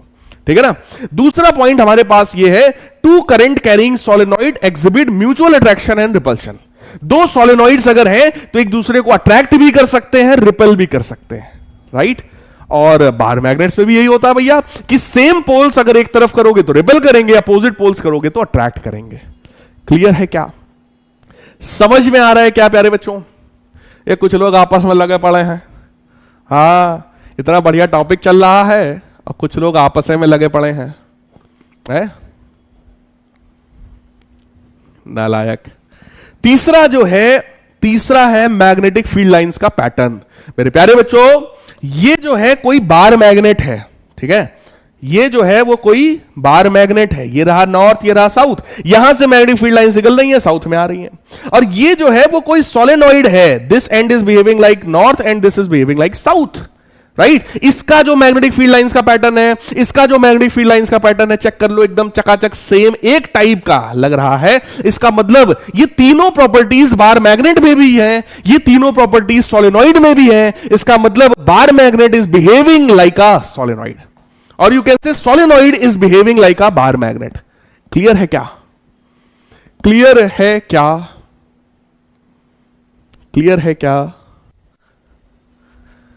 हाँ, क्लियर है क्या? Yes sir. बेटा देखो, ये जो है ना, मेरे हिसाब से यार देखो सिलेबस में है तो मैं पढ़ा दे रहा हूं इसको, ठीक है? बाकी ये पूछा नहीं जाता यार, है ना? ये पूछा नहीं जाता, लेकिन पढ़ा दे रहे हैं, सिलेबस में है तो ठीक है। मतलब यहां पे सिर्फ कंपेयर किया जा रहा है यार, ठीक है ना? तो लिखना चाहो तो लिखो, ना लिखना चाहो तो एक बार नहीं भी लिखोगे तो चलेगा, ठीक है? चलिए, सो बार मैग्नेट में कुछ और प्रॉपर्टीज भी है भैया। बार मैग्नेट की एक्सिस पर मैग्नेटिक फील्ड की जो वैल्यू है वो μ0/4π2m/r³ होती है, और सेम मैग्नेटिक फील्ड हमें सोलेनॉइड की एक्सिस पर भी मिलता है, ठीक है? सोलेनॉइड की एक्सिस पर मैग्नेटिक फील्ड, बार मैग्नेट की एक्सिस पर मैग्नेटिक फील्ड, दोनों का जो फॉर्मूला है वो एकदम सेम फॉर्मूला होता है, ठीक है? हां बिल्कुल भाई, बिल्कुल। चलिए अब आ जाते हैं अपने दूसरे कॉन्सेप्ट पर मेरे प्यारे बच्चों। अब जो हम लोग इसके आगे जो हम लोग पढ़ने वाले हैं ना, वो बिल्कुल थ्योरेटिकल चीजें हैं, 7-8 डेफिनेशंस हैं, और एकदम वही बुकिश डेफिनेशंस ही आपको भी लिखनी है। समझा मैं एकदम चकाचक दे रहा हूं, एकदम बिंदास, आपको समझ में आ जाएगा। लिखने वाला काम रेडीमेड है, ये आपको एज इट इज अपनी कॉपी पर नोट करना है, ठीक है? अब भाई कुछ लोग ज्ञान मत देना कि सर ये लिख के ना लाया करो। भाई लिख के ना लाएं तो पहले तुमको समझाएं, फिर उसके बाद घंटा भर लिखें, फिर तुम घंटा भर छापोगे, फिर तो हो चुका लेक्चर पूरा। भाई टाइम को भी तो बचा के चलना है ना, टाइम को कितना वेस्ट किया जाए और क्यों वेस्ट किया जाए, मेरे को ये लगता है ना? उतने ही टाइम में कुछ फ्रूटफुल पढ़ा देंगे यार, है ना? कुछ क्वेश्चंस करा देंगे, न्यूमेरिकल्स करा देंगे, काहे को जो है टाइम वेस्ट करना है ना? इसलिए जो डेफिनेशन जो एज इट इज लिखनी है, मैं भी लिखता तो यही लिखता, है ना? इसलिए इसको मैं एज इट इज लिख करके ले आया हूं। तो समझाने वाला काम आपको करते हैं। अब मेरी बात को सुनो। कितने लोगों ने सुना भैया संगति का असर पड़ता है? कितने लोगों ने सुना है संगति का असर पड़ता है? बताओ, कितने लोगों ने सुना है संगति का असर पड़ता है? और बोलो पड़ता भी है। कितने लोग मानते हो इस बात को? मेरी संगति में रहोगे तो तुम्हें फिजिक्स आने लगेगी। कितने लोग फील करते हो इस बात को? जब आप लोगों ने मेरे साथ पढ़ना शुरू किया था, जो बच्चे शुरू से पढ़ रहे हैं, जिन्होंने मेरा हर एक लेक्चर देखा है, वो लोग मेरे को एक बात बताओ कि जब आपने पढ़ना शुरू किया था तब की फिजिक्स में और जो आज आपकी कंडीशन है, आज की फिजिक्स में क्या कुछ डिफरेंस फील हुआ? क्या कुछ डिफरेंस फील हुआ? बताओ भाई, बताइए। कुछ डिफरेंस फील हुआ? पहले से कुछ बेटर हुआ है क्या? बताइए जल्दी से। कितने लोग फील करते हो कि जो पहले तुम्हें फिजिक्स आता था और जो आज आपकी कंडीशंस है वो पहले से बेटर है? परफेक्ट नहीं मैं कह रहा हूं, लेकिन पहले से बेटर हुआ होगा, ये मैं पूछ रहा हूं। थम्स अप करके बताओ कितने लोग ये सोचते हो कि पहले से और आज की फिजिक्स में, जो आज आपका जो मेंटल लेवल है, जो लोग मेरे तरह से पूरी तरीके से अगर चल रहे हो, 10 न्यूमेरिकल्स पर डे चल रहे हो, तो क्योंकि आप ही लोग मेरे को मैसेज करते हो पर्सनली मेरे मोबाइल पर, है ना? पर्सनली आपका मैसेज आता है इंस्टाग्राम पर, तब मेरे को यह बात पता चलता है कि हाँ यार बच्चे सच में मेहनत कर रहे हैं। और आप में से बहुत सारे ऐसे बच्चे हैं जो सच में ईमानदारी से काम कर रहे हैं, है ना? तो कहने का मतलब यह है मेरे प्यारे बच्चों कि संगति का असर पड़ता है। जब आप मेरी संगति में रहेंगे तो आपकी फिजिक्स पहले से बेहतर होगी, यह गारंटीड है, ठीक? अब इसी की बजाय मैथमेटिक्स वाले टीचर की संगति में रहेंगे तो ऑब्वियस है मैथ्स बेटर होगी, है ना? अब कोई ऐसा है जो मान लो कबाड़ी है, कबाड़ी की संगति में रहेंगे तो कबाड़ बेहतर होगा, है ना, जिसके ऊपर वाले माले में अगर मान लो गोबर ही भरा हुआ है और आप उसकी संगति में अगर है तो दिमाग में क्या भरेगा? गोबर भरेगा, गोबर की मात्रा बढ़ेगी। क्या ये बात समझते हो? है ना, बिल्कुल भाई साहब। देख लो, लगभग 90% बच्चे वो हैं जो ये बात मानते हैं कि हां सर पहले से बेटर हो रहा है, और ये जेन्युइन है। अब भाई जो नहीं पढ़ेगा, 10% ने ये बात साफ साफ बता दिया है, जिसको सुनना ही नहीं है, पढ़ना नहीं है, उसका कुछ नहीं हो सकता, है ना, उनकी बात मैं नहीं कर रहा हूं, है ना। लेकिन जो बाकी जो 90% बच्चे हैं जो जेन्युइनली बात सुनते हैं, अपने एफर्ट्स देते हैं, जरूरी नहीं कि हर बच्चा तुरंत टॉपर हो जाएगा, नहीं, टाइम लगता है, ठीक है, खुद को इंप्रूव करने में टाइम लगता है। पहले से अभी तक लगभग 2 से 3 महीने हम लोग साथ में हो गए, है ना, 2 से 3 महीने हम लोग आपस में एक दूसरे के साथ पढ़ लिख रहे हैं, सीख रहे हैं। आप देखिएगा अभी यही जो अगला 4-5 महीना और बीतेगा, आपको आपके अंदर इनक्रेडिबल चेंज दिखाई पड़ेगा। आपको खुद फील होगा, अरे साला इतने नंबर मेरे आ कैसे गए बोर्ड में, भाई मेरे को तो आता ही नहीं था 11th में कुछ। आपको खुद ये बात फील होगा और आप ही लोग बताओगे। पिछले साल भी जब मैंने बोर्ड एग्जाम बच्चों को इस तरीके से करवाया था, हजारों की संख्या में बच्चों ने पर्सनली मेरे को मैसेज किया था कि सर ये रिजल्ट आ गया, ये तो सर मुझे भी उम्मीद नहीं थी, ये रिजल्ट आ गया, राइट। तो आपके अंदर भी ये चीज होगा। अब ये बात कहां से आई सर, आप यहां कहां पे आ गए सर, आप तो कुछ और मैग्नेटिज्म पढ़ा रहे थे। तो मेरे प्यारे बच्चों, अगर संगति का असर पड़ता है तो वो संगति का असर मैग्नेटिक मटेरियल्स पर भी पड़ता है, राइट। मैग्नेट के कांटेक्ट में आपने देखा होगा, अगर एक मैग्नेट है उसके साथ एक ब्लेड चिपका दो, ब्लेड उसमें चिपक जाता है, ठीक। अब उस ब्लेड से किसी दूसरे ब्लेड को अगर हम टच कराएंगे तो दूसरा वाला ब्लेड भी पहले वाले ब्लेड में चिपक जाता है, ठीक। दूसरे वाले ब्लेड को तीसरे वाले ब्लेड से अगर हम टच कराएंगे तो वो भी उससे जाकर चिपक जाता है, और ये काम 3-4 ब्लेड्स तक देखने को मिलता है। यानी कि मैग्नेट ने कुछ मैग्नेटिज्म की प्रॉपर्टी पहले वाले ब्लेड को दिया, उसने कुछ मैग्नेटिज्म दूसरे वाले को दिया, उसने कुछ मैग्नेटिज्म तीसरे वाले को दिया। यानी कि मैग्नेट के कांटेक्ट में जब कोई मैग्नेटिक मटेरियल आता है तो उस मैग्नेटिक मटेरियल में मैग्नेटिज्म इंड्यूस होता है, मैग्नेटिज्म उसके अंदर इंड्यूस होता है, राइट। तो ये संगति का असर है ना। अब सोचो जरा, एक मैग्नेट है, सोचो जरा मेरे प्यारे बच्चों, ये मैग्नेट है, ठीक है, बढ़िया तगड़ा सा मैग्नेट है। इस मैग्नेट के साथ अगर एक लोहे का सब्सटेंस है जो कि कांटेक्ट में आया, तो क्या इस लोहे के सब्सटेंस में भी मैग्नेटिज्म आ जाएगा? है ना भाई, इसके बराबर तो नहीं आएगा लेकिन फिर भी कुछ तो आएगा। ये बात मानते हो कि नहीं मानते हो? कुछ तो मैग्नेटिज्म आएगा। अगर ये बहुत पावरफुल है, मान लो इसके अंदर मैग्नेटिज्म 100 यूनिट का है, तो भाई साहब इसके अंदर 10 यूनिट का तो आएगा। भाई मेरे से फिजिक्स पढ़ोगे, हो सकता है कुछ लोगों को मेरे से ज्यादा भी आती हो, ऐसी कोई बड़ी बात नहीं है, लेकिन अगर आप मेरे साथ पढ़ रहे हो, अगर मेरे को 100 कॉन्सेप्ट्स आते हैं तो बोलो 70-80 कॉन्सेप्ट आपको भी आएंगे, आएंगे कि नहीं आएंगे? सेम वही चीज यहां पर, अगर इसके अंदर मैग्नेटिज्म बहुत तगड़ा था तो इसके साथ कांटेक्ट में अगर ये आया है तो इसमें भी मैग्नेटिज्म आएगा। इसके साथ कांटेक्ट में कोई दूसरा आएगा तो वो उसको भी अट्रैक्ट कर लेगा, उसके अंदर भी मैग्नेटिज्म आएगा। और ये काम 2-3 सब्सटेंसेस तक दिखाई पड़ता है बेटा, उसके बाद वो फेड होने लगता है, उसके बाद वैल्यू जो है वो डिक्रीज होने लगती है प्यारे बच्चों। क्लियर है? तो यही खेल हम लोग यहां पर पढ़ने चल रहे हैं। या तो सब्सटेंस को सीधे सीधे मैग्नेट के साथ कांटेक्ट में लाओ, तब ये सब्सटेंस के अंदर मैग्नेटिज्म की प्रॉपर्टीज आएंगी, या तो इस सब्सटेंस को मैग्नेटिक फील्ड में उठा के रख दो। अब ये मान लो कोई मैग्नेटिक फील्ड है, ये मान लो कोई मैग्नेटिक फील्ड है, और इस मैग्नेटिक फील्ड में अगर हम लोग किसी मैग्नेटिक सब्सटेंस को रख दें, मैग्नेटिक फील्ड में अगर हम लोग किसी मैग्नेटिक सब्सटेंस को रख देंगे, तो बोलो उस मैग्नेटिक सब्सटेंस में भी मैग्नेटिज्म की प्रॉपर्टी आने लग जाएगी, मैग्नेटिज्म की प्रॉपर्टी आने लग जाएगी। क्या यह बात चकाचक क्लियर है? अगर इस मैग्नेटिक सब्सटेंस को, ये मैग्नेटिक सब्सटेंस था, मैग्नेटिक सब्सटेंस को मैग्नेट के साथ जब कांटेक्ट में रखा तो उसके अंदर मैग्नेटिज्म की प्रॉपर्टीज आई, ठीक। सेम इसी मैग्नेटिक सब्सटेंस को अगर मैग्नेटिक फील्ड में रख दोगे तो क्या यहां भी मैग्नेटिज्म की प्रॉपर्टी आएगी?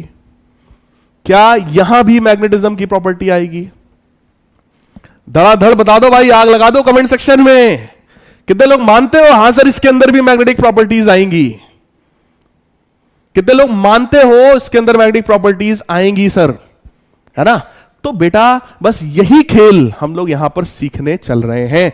कई बार ऐसा होता है जैसे ये कोई रिंग है, ठीक है, ये रिंग है, मैग्नेटिक रिंग है ना, और इस मैग्नेटिक रिंग के साथ कांटेक्ट में इसके ऊपर हम लोगों ने एक टोरॉइड चढ़ा दिया, बोलो टोरॉइड ऐसा होता है, टोरॉइड ऐसा होता है। टोरॉइड मैं आप लोगों को पढ़ा चुका हूं भाई साहब।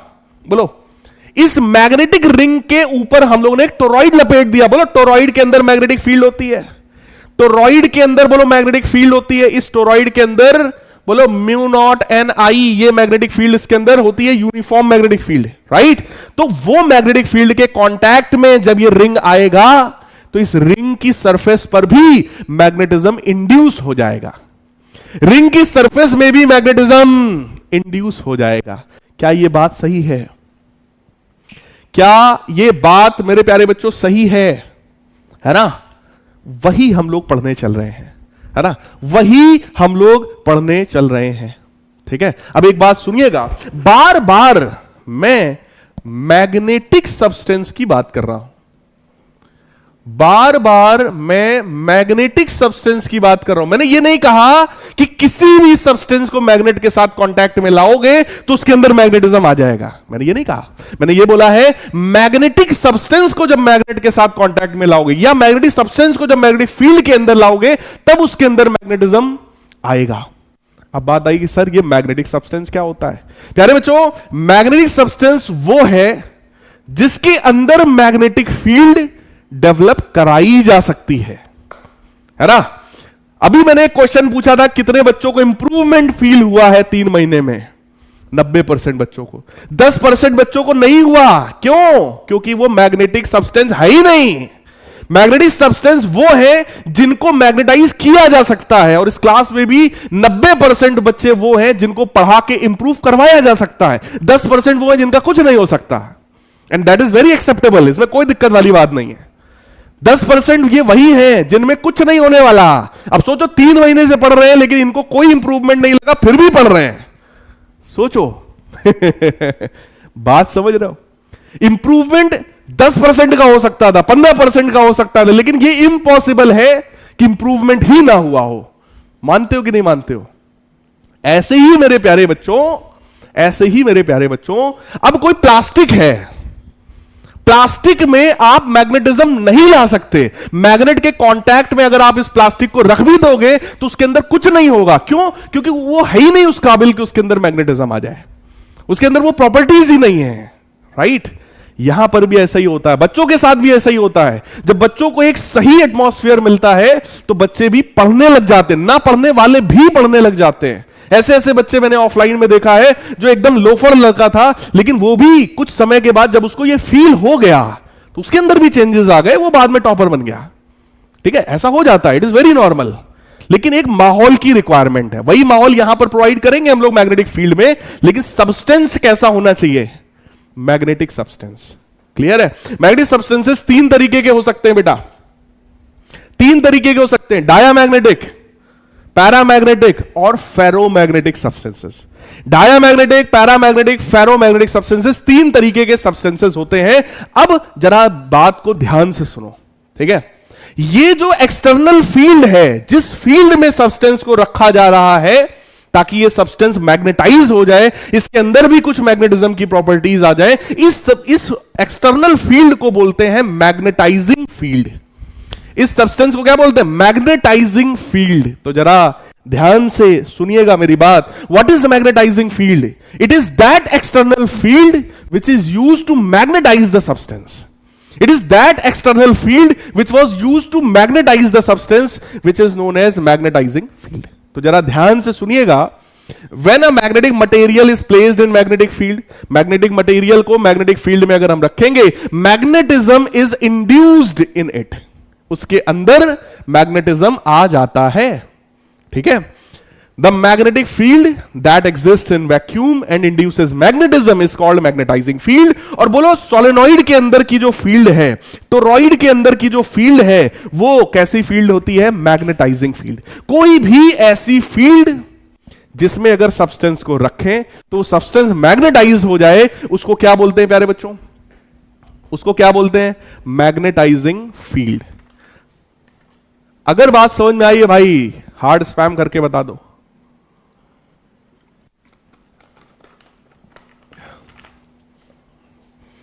अगर बात समझ में आई है हार्ड स्पैम करके बता दो भाई। मैग्नेटाइजिंग फील्ड का मतलब वो फील्ड जिसमें सब्सटेंस को अगर रखें तो मैग्नेटाइज हो जाए। तो हमारा पीडब्ल्यू का ये जो ऐप है, ये पीडब्ल्यू का ये जो ऐप है, ये ऐप क्या है? That is magnetising field. ये ऐप एक माध्यम ऐसा बन गया जो आपको मेरे से कनेक्ट कर रहा है, जो आपको इस पढ़ाई की लाइन में ला रहा है, जो आपको अलाइन करने की कोशिश कर रहा है कि भाई तू टॉपर कैसे बनेगा। जब तू अच्छे कॉन्सेप्ट्स पढ़ेगा, जब तू सीखेगा, तब तू टॉपर बनेगा, राइट? तो ये माहौल कौन क्रिएट कर रहा है? फिजिक्स वाला। ये माहौल जो क्रिएट हो रहा है that is created due to physics वाला app, right? So that is magnetising field here. वही है मैग्नेटाइजिंग फील्ड। क्या ये बात सही है? क्या ये बात सही है? राइट? अगली चीज है सर, मैग्नेटिक इंडक्शन क्या होता है? What is magnetic induction? मेरे प्यारे बच्चों, एक एक्सटर्नल मैग्नेटाइजिंग फील्ड थी, दूसरा जो सब्सटेंस तुमने रखा, जो रिंग आपने रखी थी, रिंग के ऊपर आपने सोलेनॉइड को लपेट दिया था ना, टोरॉइड को लपेट दिया था। तो मेरे प्यारे बच्चों, उस टोरॉइड की मैग्नेटिक फील्ड की वजह से सब्सटेंस में भी मैग्नेटिक फील्ड आने लग गया, सब्सटेंस की भी सरफेस पर मैग्नेटिक फील्ड इंड्यूस हो गया। तो वो जो इंड्यूस्ड मैग्नेटिक फील्ड है प्लस जो एक्सटर्नल मैग्नेटाइजिंग फील्ड था, इन दोनों का सम क्या कहलाता है? Magnetic induction. इन दोनों का सम क्या कहलाता है? Magnetic induction. क्लियर है क्या? That is known as magnetic induction, है ना? यानी कि मेरे प्यारे बच्चों, जो एक्सटर्नल मैग्नेटाइजिंग फील्ड है plus induced magnetic field on the substance is known as magnetic induction. So total magnetic field inside a magnetic material will be the sum of external magnetizing field and the additional magnetic field produced due to magnetization of the material. बाहर की field plus जो magnetised field है जो substance के अंदर आ गई, इन दोनों का सम क्या कहलाता है भैया? Magnetic induction. So magnetic induction को B से रिप्रेजेंट किया जाता है, that is equal to the outer magnetising field plus the magnetic field due to magnetisation of the substance. इस B को बोलते हैं मैग्नेटिक इंडक्शन. जरा पढ़िए, magnetic induction may also be defined as total number of magnetic lines of the forces crossing per unit area normally through the material. उस material के through जितनी magnetic field lines pass हो सके उसी को क्या बोलते हैं प्यारे बच्चों? Magnetic induction. Right? So magnetic induction is equal to the sum of external magnetising field plus the internal induced field. Clear है क्या? ओम कह रहे हैं सर जी डाउट देख लीजिए. ये देखो आस्था कह रही सर टॉपिक्स कितने लेफ्ट है. अरे यार ये कोई डाउट है यार, तुम तो कैसी बात करते हो सर. न्यूमेरिकल की प्रैक्टिस कहां से करें? किताब से करो. और कहां से करोगे भाई? और कहां से करने का मन है? सर ये म्यू नॉट एन आई कहां से आया? आप देखो मनीष राजपूत, यार तुम मतलब एक तो तुम्हारा नाम MR मतलब समझ रहे हो ना, गॉड ऑफ फिजिक्स, और तुम क्या ही मैं बोलूं यार तुम्हें. म्यू नॉट एन आई का मतलब क्या होता है? सोलेनॉइड के अंदर जो फील्ड थी बेटा, mu naught N I derive भी करवाया हुआ है. भाई तुम तो क्लास में भी आते हो यार, तुम तो ऐसी बात ना करो. तुम्हारे तो मैंने नाम भी देखा है 2-4 बार कमेंट में है. सर टोरॉइड क्या होता है प्लीज एक्सप्लेन. नेहा बेटा टोरॉइड एक सिस्टम है. मुझे ये नहीं समझ में आता यार, तुम लोग क्या मतलब पीछे वाली क्लासेस छोड़ करके सीधे घुस जाते हो क्या किसी क्लास में? है भाई पीछे वाली क्लास छोड़ आते हो क्या बेटा? सोलेनॉइड का मतलब, सॉरी टोरॉइड का मतलब बेटा ये होता है कि अगर कोई सोलेनॉइड है जिसके अंदर एक यूनिफॉर्म मैग्नेटिक फील्ड होता है, उसी सोलेनॉइड को अगर ऐसे घुमा दो तो टोरॉइड बन जाता है? उसी को टोरॉइड बोलते हैं. राइट?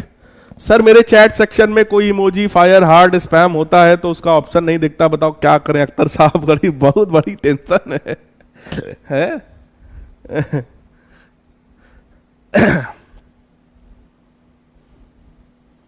सर आपने तो मैंने की बात सुन ली है.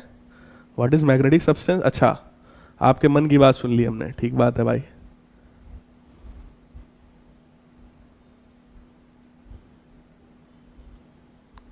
अच्छा धन्यवाद भाई विराट साहब. यार ठीक है, इसमें इतने में तुम लोगों ने पूछा कहां कुछ काम की बात? यार पूछा ही नहीं तुम लोग.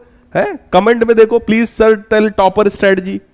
वैक्यूम में मैग्नेटिक फील्ड फ्लो करती है? हाँ भाई करती है. सर न्यूमेरिकल नहीं हो पाते हैं बिल्कुल भी, ये डाउट है यार तुम्हारे? बताओ ये डाउट है तुम लोग यार, ये तारीफ हो रही है, थैंक यू भाई, थैंक यू थैंक यू, अच्छा लगता है तारीफ पढ़ने में, लेकिन यार डाउट में थोड़ी ना, डाउट में तारीफ क्यों करते हो यार तुम लोग, है? प्यारे बच्चों, मैग्नेटिक इंडक्शन का मतलब क्या हो गया? जो एक्सटर्नल फील्ड है, मैग्नेटाइजिंग फील्ड, और जो सब्सटेंस के अंदर फील्ड आ गई है, उन दोनों का जो सम है, वो सम कहलाता है मैग्नेटिक इंडक्शन। ठीक, मैग्नेटिक इंडक्शन को हम number of magnetic field line से भी रिप्रेजेंट कर सकते हैं कि भाई किसी सब्सटेंस में कितना मैग्नेटिक फील्ड लाइंस पास हो रहा है, मैग्नेटिक फ्लक्स कितना पास हो रहा है, राइट? अब यूनिट की बात कर रहे हैं यार, जो भी यूनिट मैग्नेटिक फील्ड की तुमने अभी तक पढ़ रखी है ना, वही सारी मैग्नेटिक इंडक्शन की भी होती है, चाहे वो टेस्ला हो, चाहे वो वेबर पर मीटर स्क्वायर हो, चाहे वो न्यूटन पर मीटर एम्पियर हो, या जूल पर एम्पियर मीटर स्क्वायर हो, ये सारे ही फॉर्मूले मैग्नेटिक फील्ड के हैं, यही सब मैग्नेटिक जो है इंडक्शन के भी होंगे। क्लियर है? क्लियर है भाई? हाँ,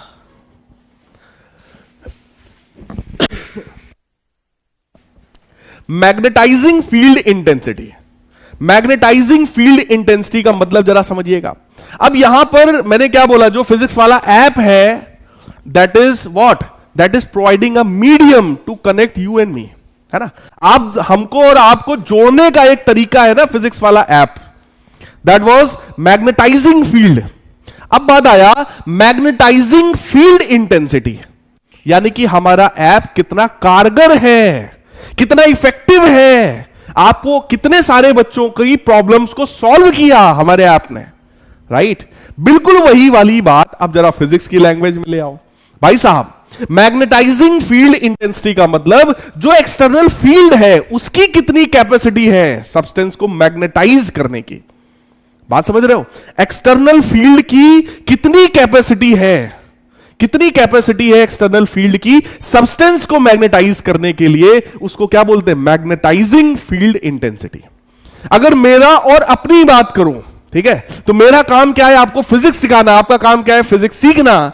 तो एक मेरी कैपेसिटी हुई पढ़ाने की और एक आपकी कैपेसिटी हुई पढ़ने की, राइट? तो जो मेरी कैपेसिटी है that is magnetising field intensity, master की कैपेसिटी पढ़ाने की that is magnetising field intensity. यानी कि बात समझ रहे हो? एग्जांपल देकर के मैं आपको समझा रहा हूं प्यारे बच्चों, जो एक्सटर्नल मैग्नेटाइजिंग फील्ड है उस फील्ड की कितनी इंटेंसिटी है, उसकी कितनी कैपेसिटी है सब्सटेंस को मैग्नेटाइज करने की, that is known as magnetising field intensity. So the ability of the magnetising field to magnetise the material medium is expressed by H vector. उसी एच वेक्टर को मैग्नेटाइजिंग फील्ड इंटेंसिटी भी कहा जाता है, या उसी को मैग्नेटिक इंटेंसिटी भी कहा जाता है।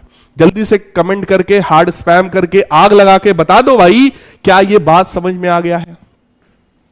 क्या ये बात समझ में आ गई है? धड़ाधड़ यार जरा बता दो, तो जल्दी से बता दो, क्या ये बात समझ में आ गई है कि भैया मैग्नेटाइजिंग फील्ड इंटेंसिटी क्या होती है?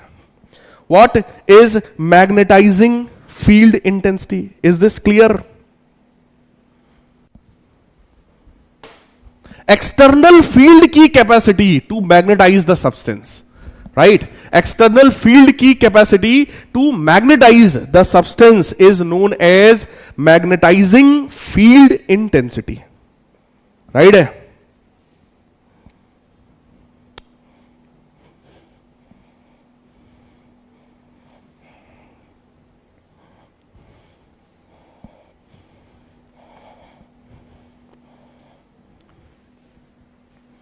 वेरी गुड, वेरी गुड भाई, very good, very good, very good. अब इसके आगे की थोड़ी सी और बात करते हैं। देखो, एक तो हो गया थ्योरेटिकल डेफिनेशन, दूसरा जो डेफिनेशन है बेटा, its magnitude may be defined as number of ampere turns flowing around the unit length of the solenoid. Number of ampere turns, मेरे प्यारे बच्चों, मैग्नेटिक फील्ड, जो मैग्नेटाइजिंग फील्ड था उसका फॉर्मूला क्या होता है? Mu naught N I. Number of ampere turns, तो नंबर ऑफ टर्न्स ये रहा, एम्पियर रहा ये, है ना? यानी कि बेटा बी अपॉन म्यू नॉट की अगर हम बात करेंगे that is equal to N I, right? Right? So B not upon mu not that is equal to N I. इसी को मेरे प्यारे बच्चों क्या नाम देते हैं? इसी को मैग्नेटाइजिंग फील्ड इंटेंसिटी कहा जाता है। That is known as magnetising field intensity. So magnetising field intensity is equal to B not upon mu naught. Magnetic induction जो था, इनफैक्ट मैग्नेटाइजिंग फील्ड जो थी, उसमें अगर म्यू नॉट का मैं डिवाइड कर दूं तो एन आई के बराबर आ जाएगा। ठीक, उसी को एच बोलते हैं, यानी मैग्नेटाइजिंग फील्ड इंटेंसिटी बोलते हैं। Right? So H is equal to B not upon mu naught. Right? H is equal to B naught upon mu naught, that is equal to NI. NI, that is number of ampere turns, है ना? So its magnitude may be defined as number of ampere turns flowing around the unit length of the solenoid, है ना?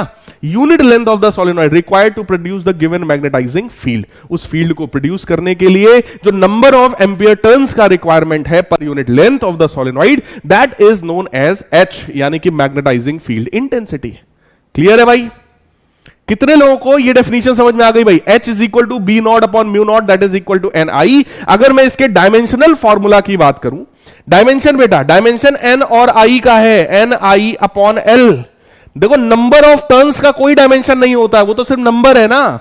ठीक है, ये क्या है? Current per unit length. देखो unit length of the solenoid, unit length of the solenoid, यानी कि current per unit length. Current क्या होता है? एंपियर। लेंथ क्या होता है? मीटर। एंपियर पर मीटर, एंपियर पर मीटर। तो देख लो यूनिट क्या है भैया? एंपियर पर मीटर। डायमेंशनल फॉर्मूला अगर निकालोगे तो एंपियर को कैसे लिखते हैं? ए से। पर मीटर मतलब L-1, है ना? क्लियर है क्या? बी नॉट का मतलब है मैग्नेटाइजिंग फील्ड।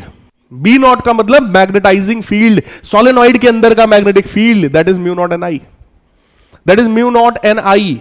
राइट? जल्दी से जरा एक बार थम्स अप करके बता दो यार, कितने लोगों को बात जो है समझ में आ गई है?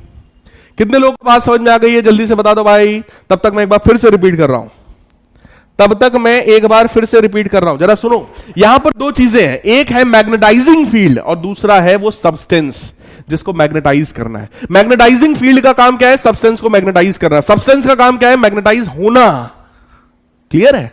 तो दो चीजें हैं यहां पर। अब जो मैग्नेटाइजिंग फील्ड है उसकी कितनी पावर है सब्सटेंस को मैग्नेटाइज करने की, उसको बोलते हैं magnetising field intensity. So the ability of the magnetising field to magnetise the material, material को मैग्नेटाइज करना, है ना, उसकी जो कैपेसिटी है सब्सटेंस की, ठीक है, फील्ड की, that is known as magnetising field intensity. Clear? इसको अगर दूसरी तरीके से डेफिनेशन दिया जाए तो it is defined as number of ampere turns flowing around the unit length of the solenoid, है ना? कितने नंबर ऑफ एम्पियर टर्न्स का रिक्वायरमेंट है, कितने टर्न्स का रिक्वायरमेंट है ना? एक टर्न में एक बार करंट घूमता है, अगर ऐसे 100 टर्न्स है तो करंट भी बेटा 100 बार घूमेगा, है ना? तो यहां पर यही हमें बताना है कितने एम्पियर टर्न्स का रिक्वायरमेंट है। यानी कि अगर मैं मैग्नेटिक फील्ड का जो फॉर्मूला होता है ना, म्यू नॉट एन आई, वही म्यू नॉट अगर डिवाइड कर दूं, magnetic field upon mu not अगर कर दूं, तो यही मैग्नेटाइजिंग फील्ड इंटेंसिटी कहलाता है। So magnetising field intensity H is equal to B not upon mu naught. B naught यानी कि mu naught N I upon mu naught cut जाएगा, यानी कि एन आई बचेगा। अभी बात सही है? अभी बात सही है? 91.27% बच्चों को बात एकदम बिंदास समझ में आ गई है। और ये देखो जरा तो है आज तो 101% से भी ज्यादा बच्चे पढ़ रहे हैं। कहा 91 और 10 बोलो कितना होता है? 91 और 10 कितना होता है? शुभ शुभ 101 बोलो यार, होता है। और 0.27 और 0.55 यानी 101.7 है, नहीं 0.82, 101.82% टोटल बच्चे हैं हमारे पास। हाँ, बात ध्यान से देख लो भैया।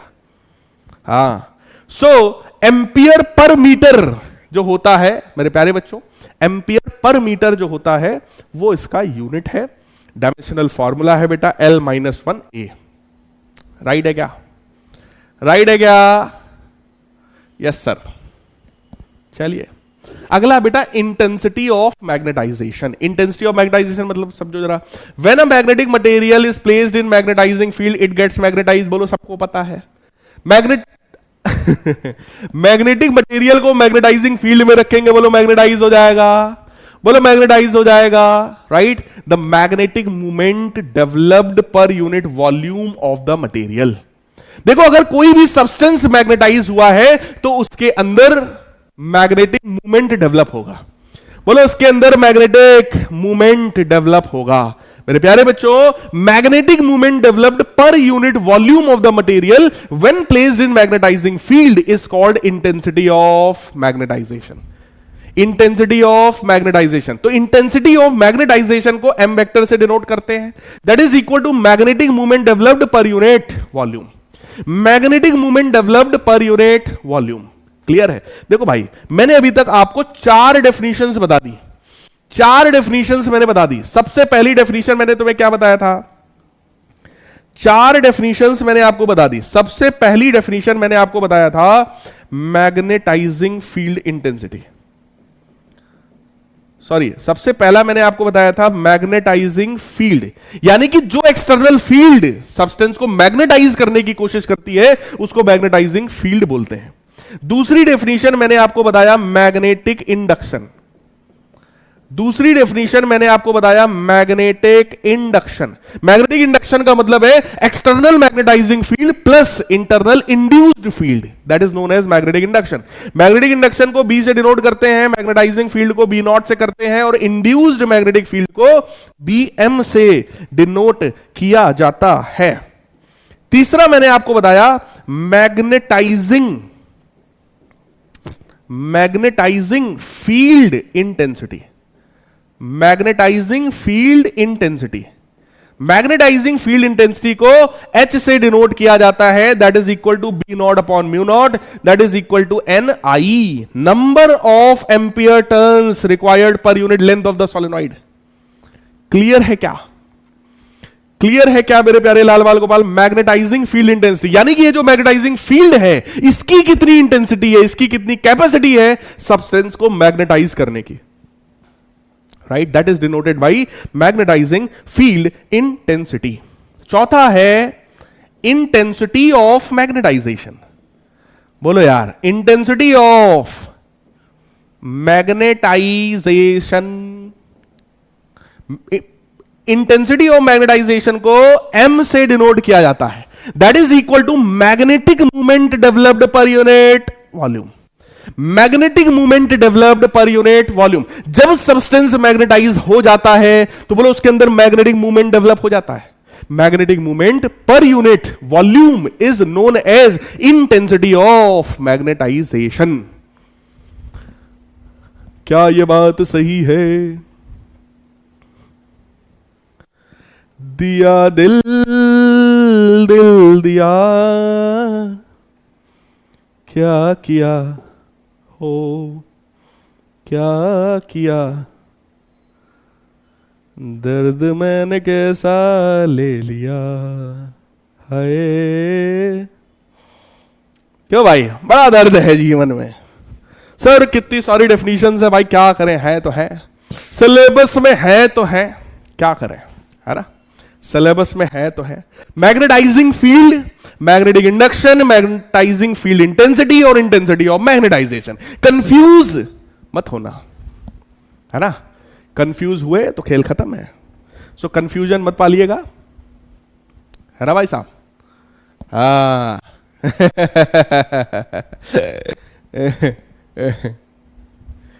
हाँ।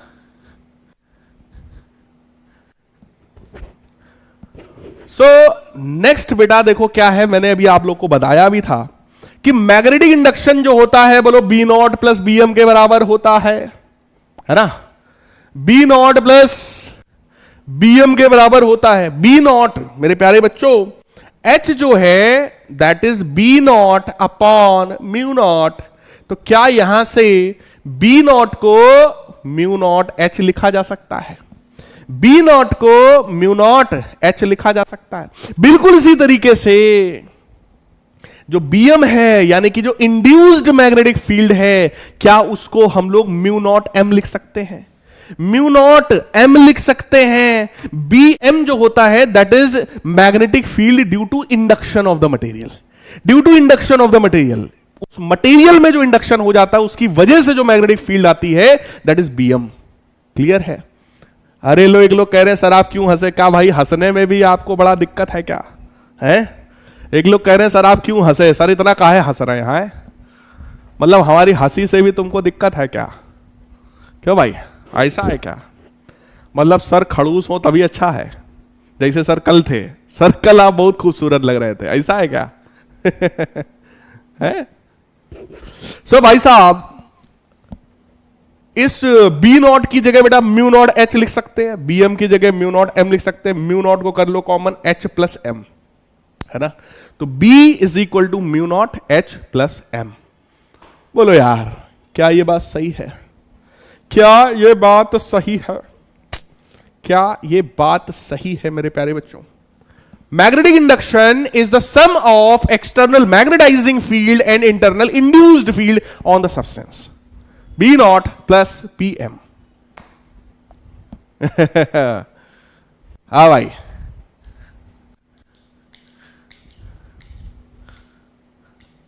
चलिए चलिए चलिए चलिए चलिए आगे बढ़ते हैं, आगे बढ़ते हैं।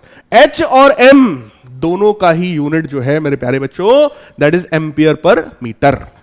एम्पियर पर मीटर, राइट है? एम्पियर पर मीटर, यही कहानी लिखी हुई है, पढ़ लेना। चलो कुछ और डेफिनेशंस की बात करते। 4 डेफिनेशन हो गई है भैया। अब आ जाओ जरा 5वीं डेफिनेशन में। 5वीं डेफिनेशन में एकदम बउआ छाप, मैग्नेटिक परमेबिलिटी क्या होती है? मैग्नेटिक परमेबिलिटी क्या होती है? म्यू नॉट से डिनोट करते हैं। बोलो, जब तुम छोटे थे, जब मैंने मैग्नेटिज्म स्टार्ट किया था, स्टार्टिंग में ही बता दिया था। बोलो यार, म्यू नॉट पढ़ा चुके हैं, म्यू नॉट बता चुके हैं। म्यू नॉट रिप्रेजेंट करता है कि जब मैग्नेटिक फील्ड किसी रीजन में फ्लो करती है तो उसको क्या ऑब्स्टेकल फील होता है। क्या ये बताया है? जब आप नन्हे मुन्ने थे तो बोलो ये बताया था मैंने, जब मैग्नेटिज्म मैंने स्टार्ट किया था, है ना? So permeability is the measure of the extent to which a material can be penetrated और परमिएटेड बाई मैग्नेटिक फील्ड। किसी भी एक सब्सटेंस में कितनी मैग्नेटिक फील्ड लाइंस पास हो सकती हैं, इसको रिप्रेजेंट करने का काम कौन करता है? Magnetic permeability, right? So magnetic permeability of the medium is equal to B by H. B क्या है? Magnetic induction. और H क्या होता है? Magnetising field intensity. Magnetising field intensity, right है क्या? So magnetic permeability of the material can be defined as the ratio of magnetic induction to the magnetising field intensity, है ना? हाँ, बुआ छाप नहीं, बउआ छाप। कुछ लोग कह रहे सर बुआ छाप। अरे बुआ छाप नहीं, अरे भाई बउआ छाप है। So mu is equal to B by H, right है? बी बाई एच, है ना? सो एसआई यूनिट की बात अगर करें प्यारे बच्चों, म्यू जो है उसकी एसआई यूनिट की अगर बात करें, यार मैग्नेटिक इंडक्शन का यूनिट बोलो टेस्ला होता है। मैग्नेटिक इंडक्शन का यूनिट बोलो टेस्ला होता है।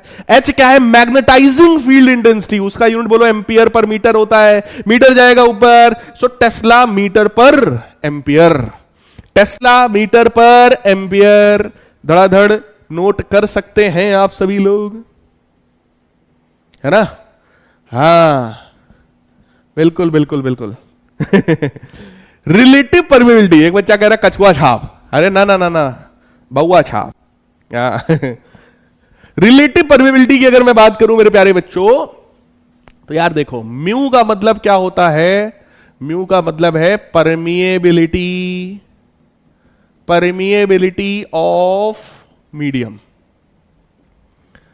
परमिएबिलिटी ऑफ मीडियम, है ना? म्यू को हम लोग बी बाई एच भी लिख सकते हैं, ठीक है? और म्यू नॉट का मतलब क्या हुआ? Permeability of vacuum. वैक्यूम की परमिएबिलिटी मेरे प्यारे बच्चों, वैक्यूम की परमिएबिलिटी। हाँ, कछुआ छाप, मुर्गा छाप, गधा छाप, सब बोल दो आज ही। हाँ, कुछ भी छोड़ना नहीं है। हाँ, कुछ भी छोड़ना नहीं प्यारे बच्चों, आज कुछ भी बचना हट, ऐसा नहीं है भाई। चलो भाई ध्यान से एक एक बात को सुनिए, ध्यान से एक एक बात को सुनिए प्यारे बच्चों। म्यू जो है that is permeability of the medium, mu not is permeability of the vacuum. और अगर दोनों को डिवाइड कर दिया जाए तो क्या आ जाएगा? Relative permeability. Relative permeability, this term is exactly like dielectric constant. Dielectric constant, right? Dielectric constant बोलो K था, उसको एप्सिलॉन R भी लिख सकते हैं, that was epsilon by epsilon not, है ना? जैसा डाई इलेक्ट्रिक कांस्टेंट था बिल्कुल वैसा ही टर्म है रिलेटिव परमिएबिलिटी। अरे नलायकों हट, ये छाप छाप छाप छाप छापे पड़े हो, है? पढ़ो जरा। म्यू आर का मतलब क्या है? Relative permeability is equal to mu upon mu nought, है ना? म्यू मतलब क्या है बेटा? Permeability of the medium. Mu nought क्या है? Permeability of the vacuum. Vacuum के लिए इसकी वैल्यू एग्जैक्टली 1 होती है, डाई इलेक्ट्रिक कांस्टेंट की वैल्यू भी वैक्यूम के लिए एग्जैक्टली 1 होती है। एयर के लिए इसकी वैल्यू 1.0000004 के बराबर होती है, यानी कि लगभग 1 के बराबर है, बट एग्जैक्टली 1 के बराबर नहीं है। आयरन के लिए इसकी वैल्यू 1000 से भी ज्यादा होती है, आयरन के लिए इसकी वैल्यू 1000 से भी ज्यादा होती है, राइट है क्या? Next, magnetic susceptibility. Magnetic susceptibility, अगर अभी तक की इतनी बात एकदम चकाचक सही है तो एक बार जरा कमेंट सेक्शन में आग लग जानी चाहिए। हाँ, अगर अभी तक की पूरी बात एकदम चकाचक सही चल रही है तो कमेंट सेक्शन में आग लग जानी चाहिए। और बस देखो, 2 लोग थे पूरे डिस्कशन में, एक मैं और एक आप। एक मैग्नेटाइजिंग फील्ड थी और एक मैग्नेटिक सब्सटेंस था, राइट? मैग्नेटाइजिंग फील्ड की जो इंटेंसिटी है मैग्नेटाइज करने की, that is known as magnetising field intensity. और जो सब्सटेंस की कैपेसिटी है मैग्नेटाइज होने की, that is known as magnetic susceptibility. Magnetic susceptibility, मेरे प्यारे बच्चों, आप लोग तो बहुत सारे बच्चे तो नाम भी नहीं ले पाएंगे। Magnetic susceptibility, right? So magnetic susceptibility का मतलब क्या है? It measures the ability of the substance to take up magnetization when placed in magnetic field, right? यानी सब्सटेंस के अंदर कितनी प्रॉपर्टी है, कितनी ऐसी कैपेसिटी है सब्सटेंस की कि जब इसको किसी फील्ड में रखा जाए तो ये मैग्नेटाइज हो जाए। मेरे प्यारे बच्चों, मेरे प्यारे बच्चों, एक चीज बताओ, एक चीज बताओ, पढ़ने और पढ़ाने के लिए बोलो मास्टर भी सही होना चाहिए और बच्चा भी सही होना चाहिए। मानते हो कि नहीं मानते हो? मास्टर भी सही होना चाहिए, बच्चे भी सही होने चाहिए, तभी तो भैया पढ़ाई लिखाई हो सकती है, रिजल्ट को इंप्रूव कराया जा सकता है ना भाई? है ना भाई?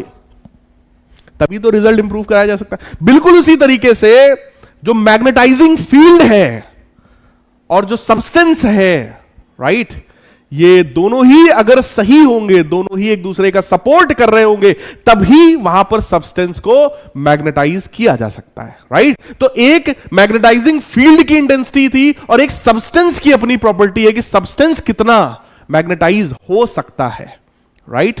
तो जरा पढ़ो, उसी को मैग्नेटिक ससेप्टिबिलिटी बोलते हैं। It is defined as the ratio of intensity of magnetization to the magnetising field intensity, right? इसको इस सिंबल से डिनोट करते हैं भैया, ये सिंबल देख लेना जरा, इस तरीके का सिंबल होता है ये। हाँ, ये एक्स नहीं है ना? ये एक्स नहीं है, राइट है? ये एक्स नहीं है यार, देखो ये इस तरीके का सिंबल है, बढ़िया डिजाइनर है। हाँ, ये डिजाइनर इंपोर्ट कराया गया है। इसको बोलते हैं मैग्नेटिक ससेप्टिबिलिटी। इसी को कुछ लोग ची पढ़ते हैं, कुछ लोग चाई पढ़ते हैं, कुछ लोग काई पढ़ते हैं। जो मन हो तुम वो पढ़ लो, बस CHI लिख देना, है ना? हाँ, जैसा कैरी मिनाटी कहता है कि जो करना है वो कर लो बस CHI लिख जाना चाहिए, राइट है? सो मेरे प्यारे लाल वाल गोपाल, मैग्नेटिक ससेप्टिबिलिटी का मतलब क्या है कि ये जो मैग्नेटिक ससेप्टिबिलिटी है, that is simply defined as the ratio of intensity of magnetization to the magnetising field intensity. M/H is what? T is magnetic susceptibility। हाँ, क्या ये बात सही है? क्या समझ में आ रहा है? As magnetic susceptibility is the ratio of the two quantities having the same unit, so this is unitless। M और H, मेरे प्यारे बच्चों, ये देखो एक अरुणाचरण, अरुण चरण या अरुणाचरण जी आए हैं, कह रहे सर अब क्लास बोरिंग हो रही है, तो क्या आपके लिए एक डांस शो यहां पर प्रस्तुत किया जाए? क्यों भाई? है इतनी थ्योरेटिकल चीज को भी बेटा अगर यहां तक पढ़ रहे हो और जिंदा हो, है तो फिर आपको खुद समझ जाना चाहिए। लेकिन ये अरुणा जी अभी तो आए हैं, जस्ट अभी तो आए हैं, है और आते ही कह रहे हैं सर बोरिंग लग रहा है, तो इनके लिए एक डांस शो की व्यवस्था किया जाए। क्यों भाई साहब? है नूरा फतेही को बुलाया जाए यहां पर, और वो मैडम दीदी जो है वो डांस करके दिखाएंगी, तब इनको अच्छा लगेगा। गधे कहीं के, पढ़ना न लिखना, आए हैं सर ये जो है बोरिंग लग रहा है। हाँ गधा छाप कहीं का। चलो भाई, सो मैग्नेटिक ससेप्टिबिलिटी जो है वो M/H होता है, M/H, राइट। M क्या है बेटा? Intensity of magnetisation. H क्या है? Magnetising field intensity. इन दोनों का रेशियो मैग्नेटिक ससेप्टिबिलिटी कहलाता है। अच्छा जी, देखो यार, मैग्नेटिक इंडक्शन जो था वो B0 और BM का सम था। बोलो कितने लोग मानते हो ये बात? वेद प्रकाश कह रहे हैं सर आपकी जो आवाज है वो अमरीश पुरी जैसी लग रही है। ऐसा है क्या? ना भाई। सो B बराबर B0 प्लस BM, है ना। B0 क्या होता है भैया? μ0 H। BM क्या होता है भैया? μ0 M। और B क्या होता है? अभी पीछे बढ़ाया था। ये B क्या होता है जी? ये B क्या होता है जी? ये B क्या होता है जी? क्या ये μH है बेटा? क्या ये B जो है क्या वो μH है? क्या ये μH है? हाँ ठीक है भाई, बिल्कुल शायरी भी होगी, कोई दिक्कत नहीं है। देखो लास्ट में समझ में आता है यार। अब चलते लेक्चर में कोई आके तुरंत ही आए और आते ही जो है कमेंट मार दिया फटाक से, है हाथ में जो है मोबाइल है तो आपने तुरंत ही एक अस्त्र मारा, सर बोरिंग लग रहा है। तो भाई क्या करें, बोरिंग लग रहा है तो बताओ। है पढ़ने वाले बच्चों को तो नहीं लग रहा है। हमारे 90% बच्चे पूरे मन से पढ़ रहे हैं, 90% बच्चे एक एक बात समझ रहे हैं। अब बाकी के 2% से का ही होना भाई, है। बाकी जो 7-8% बच्चे ना वो कवर हो जाएंगे, वो धीरे धीरे पटरी पे आ जाएंगे। उनको ऐसे जब झकझोरा जाएगा ना हर क्लास में थोड़ा थोड़ा, तो धीरे धीरे आ जाएंगे पटरी पर, है ना। चलिए, सो मेरे प्यारे लाल बाल गोपाल, इस बी की जगह हम लोग लिख सकते हैं μH। B0 है μ0 H, दिस इज μ0 M। अब जरा ध्यान से देखो, μ0 को कर लो कॉमन, ये बन जाएगा H प्लस M μH। इस μ0 को भेजो इधर तो बन जाएगा μ बटे μ0, और इस H को भेजो इधर तो बन जाएगा H प्लस M अपान H। μ बटे μ0 बोलो μr होता है, H बटे H बन जाएगा और M बटे H बन जाएगा। So μr is equal to 1 plus बोलो M/H क्या होता है? Magnetic susceptibility. So relative permeability is equal to 1 plus magnetic susceptibility. मेरे प्यारे बच्चों, relative permeability is equal to 1 plus magnetic susceptibility. क्या ये बात समझ में आ रही है? क्या ये बात समझ में आ रही है? μr is equal to 1 plus magnetic susceptibility. Relative permeability is equal to 1 plus magnetic susceptibility, right है। μr is equal to 1 plus magnetic susceptibility. This is the relation between magnetic susceptibility and relative permeability. अब एक चीज जरा सोचना, मान लो कोई इस तरीके का करंट कैरिंग लूप था, इस लूप के सेंटर पे हमने मैग्नेटिक फील्ड निकाला। बोलो मैग्नेटिक फील्ड होता है μ0 बटे 2I/R, μ0 बाई 2I/R, राइट। ये होता है ना इसके सेंटर पे मैग्नेटिक फील्ड, बेटा पढ़ा चुके हैं आप लोगों को, पढ़ा चुके हैं बायट-सेवर्ट लॉ का एप्लीकेशन, है ना, पढ़ा चुके हैं। अब जरा सोचो, μ0 अगर लिखा है इसका मतलब यहां पर जो मीडियम है बोलो वैक्यूम है। μ0 अगर लिखा है तो बोलो मीडियम जो है वो वैक्यूम है, राइट। लेकिन अगर वैक्यूम की बजाय यहां पर आयरन रख दिया जाए, वैक्यूम की बजाय अगर आयरन रख दिया जाए मेरे प्यारे बच्चों, तो क्या यही मैग्नेटिक फील्ड में म्यू यूज हो जाना चाहिए? बोलो बेटा, अगर म्यू नॉट है तो इसका मतलब वैक्यूम। और अगर कोई आयरन है, कोई मीडियम अगर मैंने यूज कर दिया, तो बोलो वहां पर म्यू लिखना चाहिए हम लोग को, वहां पर म्यू लिखना चाहिए, mu by 2 I by R. Clear है? क्लियर है भाई? ये बात मानते हो कि नहीं मानते हो? है ना? मानते हो कि नहीं मानते हो? तो मेरे प्यारे बच्चों, ये जो म्यू है, इसी म्यू को तो बेटा अभी मैंने पीछे पढ़ाया था, इसी को तो mu nought into mu R लिखा जा सकता है, इसी को तो mu nought into mu R लिखा जा सकता है, राइट? यानी कि जब कोई तुम मीडियम यूज करते हो तो उस मीडियम का जो रिलेटिव परमेबिलिटी है उसका मल्टीप्लाई कर दिया जाता है, मैग्नेटिक फील्ड बढ़ जाता है।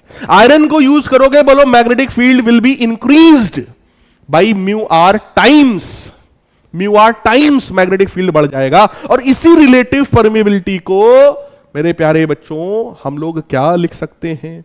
रिलेटिव परमेबिलिटी को हम 1 प्लस मैग्नेटिक ससेप्टेबिलिटी भी लिख सकते हैं। क्या यह बात सही है ना? क्या यह बात सही है? तो इस तरीके से आप इसको यूज करोगे। ये एक छोटा सा बउआ छाप डेरिवेशन है ना? ये डेरिवेशन, ये फार्मूला आपको आना चाहिए, है ना? This formula is very important. हालांकि बड़ा ही सस्ता फार्मूला है, बड़ा ही अच्छा, आसान, है ना? तो ये मैंने आपको समझा भी दिया है, रेडीमेड दे भी दिया है कि अगर कभी डेरिवेशन आए तो इस तरीके से हम लोग लिख सकते हैं। क्लियर है क्या? क्लियर है क्या? अब मेरे प्यारे बच्चों, मेरे प्यारे बच्चों, लगभग एंड है, लगभग एंड है, हाँ लगभग एंड है भैया। 2-3 स्लाइड बची है, होमवर्क बचा आपका, है ना? और बस आखिरी की 1-2 स्लाइड है, जरा सुन लो मेरी बात ध्यान से। बेटा कोई भी जो सब्सटेंस होता है ना, जो मैग्नेटिक सब्सटेंस है, वो 3 तरह का हो सकता है। मैग्नेटिक सब्सटेंस जो है मेरे प्यारे बच्चों 3 तरह का हो सकता है, डायामैग्नेटिक, पैरामैग्नेटिक, फेरोमैग्नेटिक, है ना? डायामैग्नेटिक सब्सटेंस जो होता है वो ऐसा सब्सटेंस है जिसको अगर मैग्नेटिक फील्ड में रखा जाए तो इसके अंदर जो मैग्नेटिज्म आएगा वो फील्ड के अपोजिट डायरेक्शन में आएगा। डायामैग्नेटिक सब्सटेंस ऐसा सब्सटेंस है जिसको अगर मैग्नेटिक फील्ड में रखा जाएगा तो उसके अंदर जो मैग्नेटिज्म आएगा वो मैग्नेटिक फील्ड के अपोजिट डायरेक्शन में आएगा, लेकिन वीक मैग्नेटिज्म आएगा। क्लियर है? ये वही हमारी क्लास के 10% बच्चे हैं, ये वही हमारी क्लास के 10% बच्चे हैं, राइट? इनके अंदर जो मैग्नेटिज्म आया है वो वीक मैग्नेटिज्म आया है, अपोजिट डायरेक्शन में आया है, इसीलिए वो लिख रहे थे सर कोई इंप्रूवमेंट नहीं है। बात समझ में आई क्या? आस्था बेटा, छुट्टी चाहिए तो जाओ ना, क्या करें बताओ बेटा, है? आखिरी की 2 स्लाइड है, 2 स्लाइड भर का पेशेंस तो बेटा होना चाहिए, है? जीवन में पेशेंस नहीं है भाई तो फिर कुछ नहीं है, समझ लो। जीवन में बहुत पेशेंस की रिक्वायरमेंट होती है बेटा, पेशेंस बहुत जल्दी लूज नहीं होना चाहिए। केवल अभी 2 स्लाइड तो बची है, जब इतना पढ़ लिया तो 2 स्लाइड और सही है ना? खैर, डायामैग्नेटिक सब्सटेंस की अगर मैं बात करूं तो diamagnetic substances are those which develop feeble magnetism, feeble मतलब weak magnetism, weak magnetism in opposite direction of magnetizing field. Magnetizing field अगर इधर है तो जस्ट अपोजिट डायरेक्शन में वीक मैग्नेटिज्म जब डेवलप हो जाए तो उसको हम लोग बोलते हैं diamagnetic substance. Such substances are feebly repelled by magnets. ऐसे जो सब्सटेंस होते हैं वो मैग्नेट क्या करता है, ऐसे सब्सटेंसेस को हल्का सा रिपेल करता है, ऐसे सब्सटेंसेस को मैग्नेट हल्का सा रिपेल करता है। क्लियर है क्या? क्या ये बात चकाचक समझ में आ रही है? And these substances tend to move from stronger to weaker part of the magnetic field। ऐसे जो सब्सटेंस होते हैं वो स्ट्रॉन्ग मैग्नेटिक फील्ड से वीक मैग्नेटिक फील्ड की तरफ मूव करते हैं, राइट? है ना? स्ट्रॉन्ग मैग्नेटिक फील्ड से वीक पार्ट की तरफ मूव कर जाते हैं, जैसे bismuth, copper, lead, zinc, tin, gold, silicon, nitrogen, water, है ना, सोडियम क्लोराइड। ये सब 2-4 एग्जांपल याद कर लो, इतने ज्यादा नहीं करने, 2-4 याद कर लो, बहुत है, ठीक है? सो ये डायामैग्नेटिक सब्सटेंसेस होते हैं। डायामैग्नेटिक सब्सटेंसेस वो होते हैं कि अगर इधर की तरफ मैग्नेटाइजिंग फील्ड थी तो इन सब्सटेंस में जो फील्ड आएगी वो अपोजिट डायरेक्शन में आएगी लेकिन वीक आएगी, अपोजिट डायरेक्शन में आएगी लेकिन वो वीक आएगी। क्या ये बात सही है? That is diamagnetic. Paramagnetic substances वो होते हैं जिसमें अगर इस डायरेक्शन में मैग्नेटाइजिंग फील्ड थी तो इसी डायरेक्शन में मैग्नेटिक फील्ड आएगी बट वीक आएगी। तो ये हो गए हमारे एवरेज बच्चे, है ना। पैरामैग्नेटिक सब्सटेंसेस का मतलब हो गए एवरेज बच्चे जिनको फिजिक्स आ रही है लेकिन थोड़ी थोड़ी आ रही है थोड़ी थोड़ी आ रही है ना। मतलब 50 60 70% तक समझ जाते हैं या समझ में आ जाता है क्वेश्चंस, लेकिन जो है वो थोड़े थोड़े लग पाते हैं, ये वो वाले बच्चे हैं, है ना। इनके अंदर मैग्नेटिक फील्ड आ रही है लेकिन वीक मैग्नेटिक फील्ड आ रही है, और ऐसे सब्सटेंसेस को मैग्नेटिक फील्ड अपनी तरफ अट्रैक्ट करती है लेकिन वीकली अट्रैक्ट करती है। पढ़ो जरा, such substances are feebly attracted by the magnets and they tend to move from weaker to stronger parts. ऐसे जो बच्चे हैं वो आज भले वीक हैं लेकिन कल को स्ट्रांग हो जाएंगे।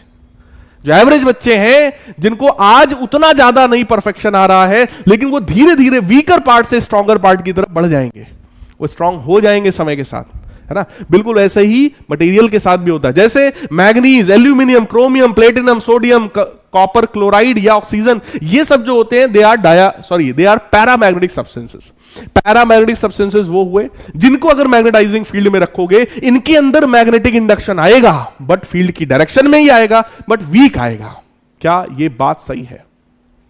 जल्दी से यार कमेंट सेक्शन में हार्ड स्टैम्प कर दो अगर ये बात समझ में आ गई। फेरोमैग्नेटिक सब्सटेंस उन टॉपर बच्चों की तरह हो गए जो 100% बात को सुनते हैं, समझते हैं, 100% फॉलो करते हैं, 10 न्यूमेरिकल्स पर डे लगाते हैं और वो एकदम टॉप कर रहे हैं, वो टेस्ट में भी टॉप कर रहे हैं, वो अपना स्क्रीनशॉट भी टेस्ट का मेरे पास भेजते हैं, दिखाते रहते हैं कि उनकी क्या प्रोग्रेस चल रही है। They are the upcoming toppers of India CBSE board examination, right. तो कहने का मतलब फेरोमैग्नेटिक सब्सटेंसेस वो हो गए जिनको अगर मैग्नेटाइजिंग फील्ड में रखा जाएगा तो मैग्नेटिक फील्ड की डायरेक्शन में स्ट्रांगली मैग्नेटाइज होंगे, स्ट्रांगली मैग्नेटाइज होंगे मैग्नेटिक फील्ड की डायरेक्शन में, उनको फेरोमैग्नेटिक सब्सटेंस कहा जाता है। They are strongly attracted by magnets. Magnets इनको स्ट्रांगली अट्रैक्ट करते हैं, टीचर्स भी इनको स्ट्रांगली अट्रैक्ट करके रखते हैं, भाई ये टॉपर है, ये टॉप करेगा, ये टॉपर है, राइट। बिल्कुल वैसा ही खेल यहां भी होता है। इसका एग्जांपल देखो, आयरन, कोबाल्ट, निकेल, गैलोडिनियम और एलॉयज लाइक एल निको, इस तरीके छोड़ो। आयरन, कोबाल्ट, निकेल, तीन याद कर लो। आयरन, कोबाल्ट, निकेल, ये तीनों सबसे चौकस वाले फेरोमैग्नेटिक सब्सटेंस होते हैं जिनमें सबसे स्ट्रॉन्ग मैग्नेटिज्म मेरे प्यारे बच्चों इंड्यूस होता है। क्या ये बात समझ में आ रही है आप लोगों को? क्या ये बात समझ में आ रही है मेरे प्यारे बच्चों? भैया होमवर्क में बउआ छाप क्वेश्चन है, मैग्नेटिक इंटेंसिटी ऑफ मैग्नेटाइजेशन निकालना है, magnetic movement per unit volume. Try करना जरा, magnetic movement per unit volume try करना जरा, ठीक है। और उसके बाद देख लो ससेप्टेबिलिटी और ये सारी चीजें निकालनी, आसान आसान क्वेश्चन है, ट्राई करेंगे अगर आप लोग तो मेरे प्यारे बच्चों बिंदास समझ में आ जाएगा। कितने बच्चों को आज की क्लास 100% समझ में आई? कितने बच्चों को आज की क्लास 100% समझ में आई? देखना चाहता हूं जरा मैं। कितने बच्चों को थ्योरेटिकल क्लास थी यार, है ना, थ्योरी काफी ज्यादा था आज की क्लास में। देखो यार ये वाला जो चैप्टर है ना, पर्सनली मेरे को भी बड़ा थोड़ा सा बोरिंग लगता है, बट मैंने कोशिश किया कि आपको थोड़ा सा इंटरेस्टिंग वे में पढ़ाया जाए, है ना। और आई होप आप में से बहुत सारे बच्चों ने चीज़ों को समझा भी है ना। तो आप लोग जरा थम्स अप करके बता दो कितने लोगों को मजा आया क्लास में, सारी चीजें समझ में आ गई, है ना। थ्योरेटिकल चीज है बेटा। और एक चीज मैं आपको और बताऊं, थ्योरी वाली जो चीजें होती हैं कम से कम 1-2 बार आपको रिवाइज भी करना ही पड़ेगा। कुछ एक बच्चे ऐसे भी हैं जो नोट्स के लिए बहुत टेंशन लेते हैं, सर नोट्स कैसे बनाए, नोट्स कैसे बनाए। बेटा देखो नोट्स बनाना ना वो आपके ऊपर है कि आप कैसा बनाना चाहते हो। जैसे मेरी अपनी आदत थी, मैं तो बहुत साफ सुथरा, बहुत ही प्यारा, बहुत ही अच्छा नोट्स बनाता हूं, ठीक है। कभी किसी दिन अपनी मैं रजिस्टर ला के आप लोग को दिखा भी दूंगा यहाँ क्लासेस में, राइट है। और अगर आपका मन है यार तो आप अपने हिसाब से अपनी लैंग्वेज में लिखो ना यार, जरूरी नहीं है कि जो यहां पे लिखा हुआ एज इट इज वही छाप लेना है हमें, ठीक है। लेकिन जो डेफिनेशंस हैं, जो रूल्स हैं, जो लॉज हैं, वो एज इट इज छापना, जैसा मैंने लिखा बिल्कुल वैसे ही लिखना, और उसी को बार बार प्रैक्टिस करके उसको जो है याद करने की, प्रैक्टिस करने की कोशिश करना। क्योंकि बेटा जो लॉ होता है, जो डेफिनेशन है, वो उसको वही चाहिए हमें जो लिखा हुआ है बुक में, है ना। बाकी अपनी लैंग्वेज में भी आप लिख सकते हो, लेकिन जनरली जब बच्चे अपनी लैंग्वेज में लिखते हैं तो कुछ ना कुछ उड़ा ही देते हैं, है ना। वाह भाई वाह, 94% से भी ज्यादा बच्चे हमारे ऐसे हैं जिनको आज की क्लास में बिंदास मजा आया है। सो बहुत ही बढ़िया है मेरे प्यारे लाल बाल गोपाल, बहुत ही बढ़िया है ना। कुछ लोग कह रहे हैं सर आज जो है कुछ कविता विता हो जाए। देखो यार कोशिश करते हैं, है ना, कोशिश करते हैं। कितने लोगों ने रश्मि रथी सुनी हुई है? कितने कितने लोगों ने रश्मि रथी सुना है? ये शायद चल नहीं रहा है।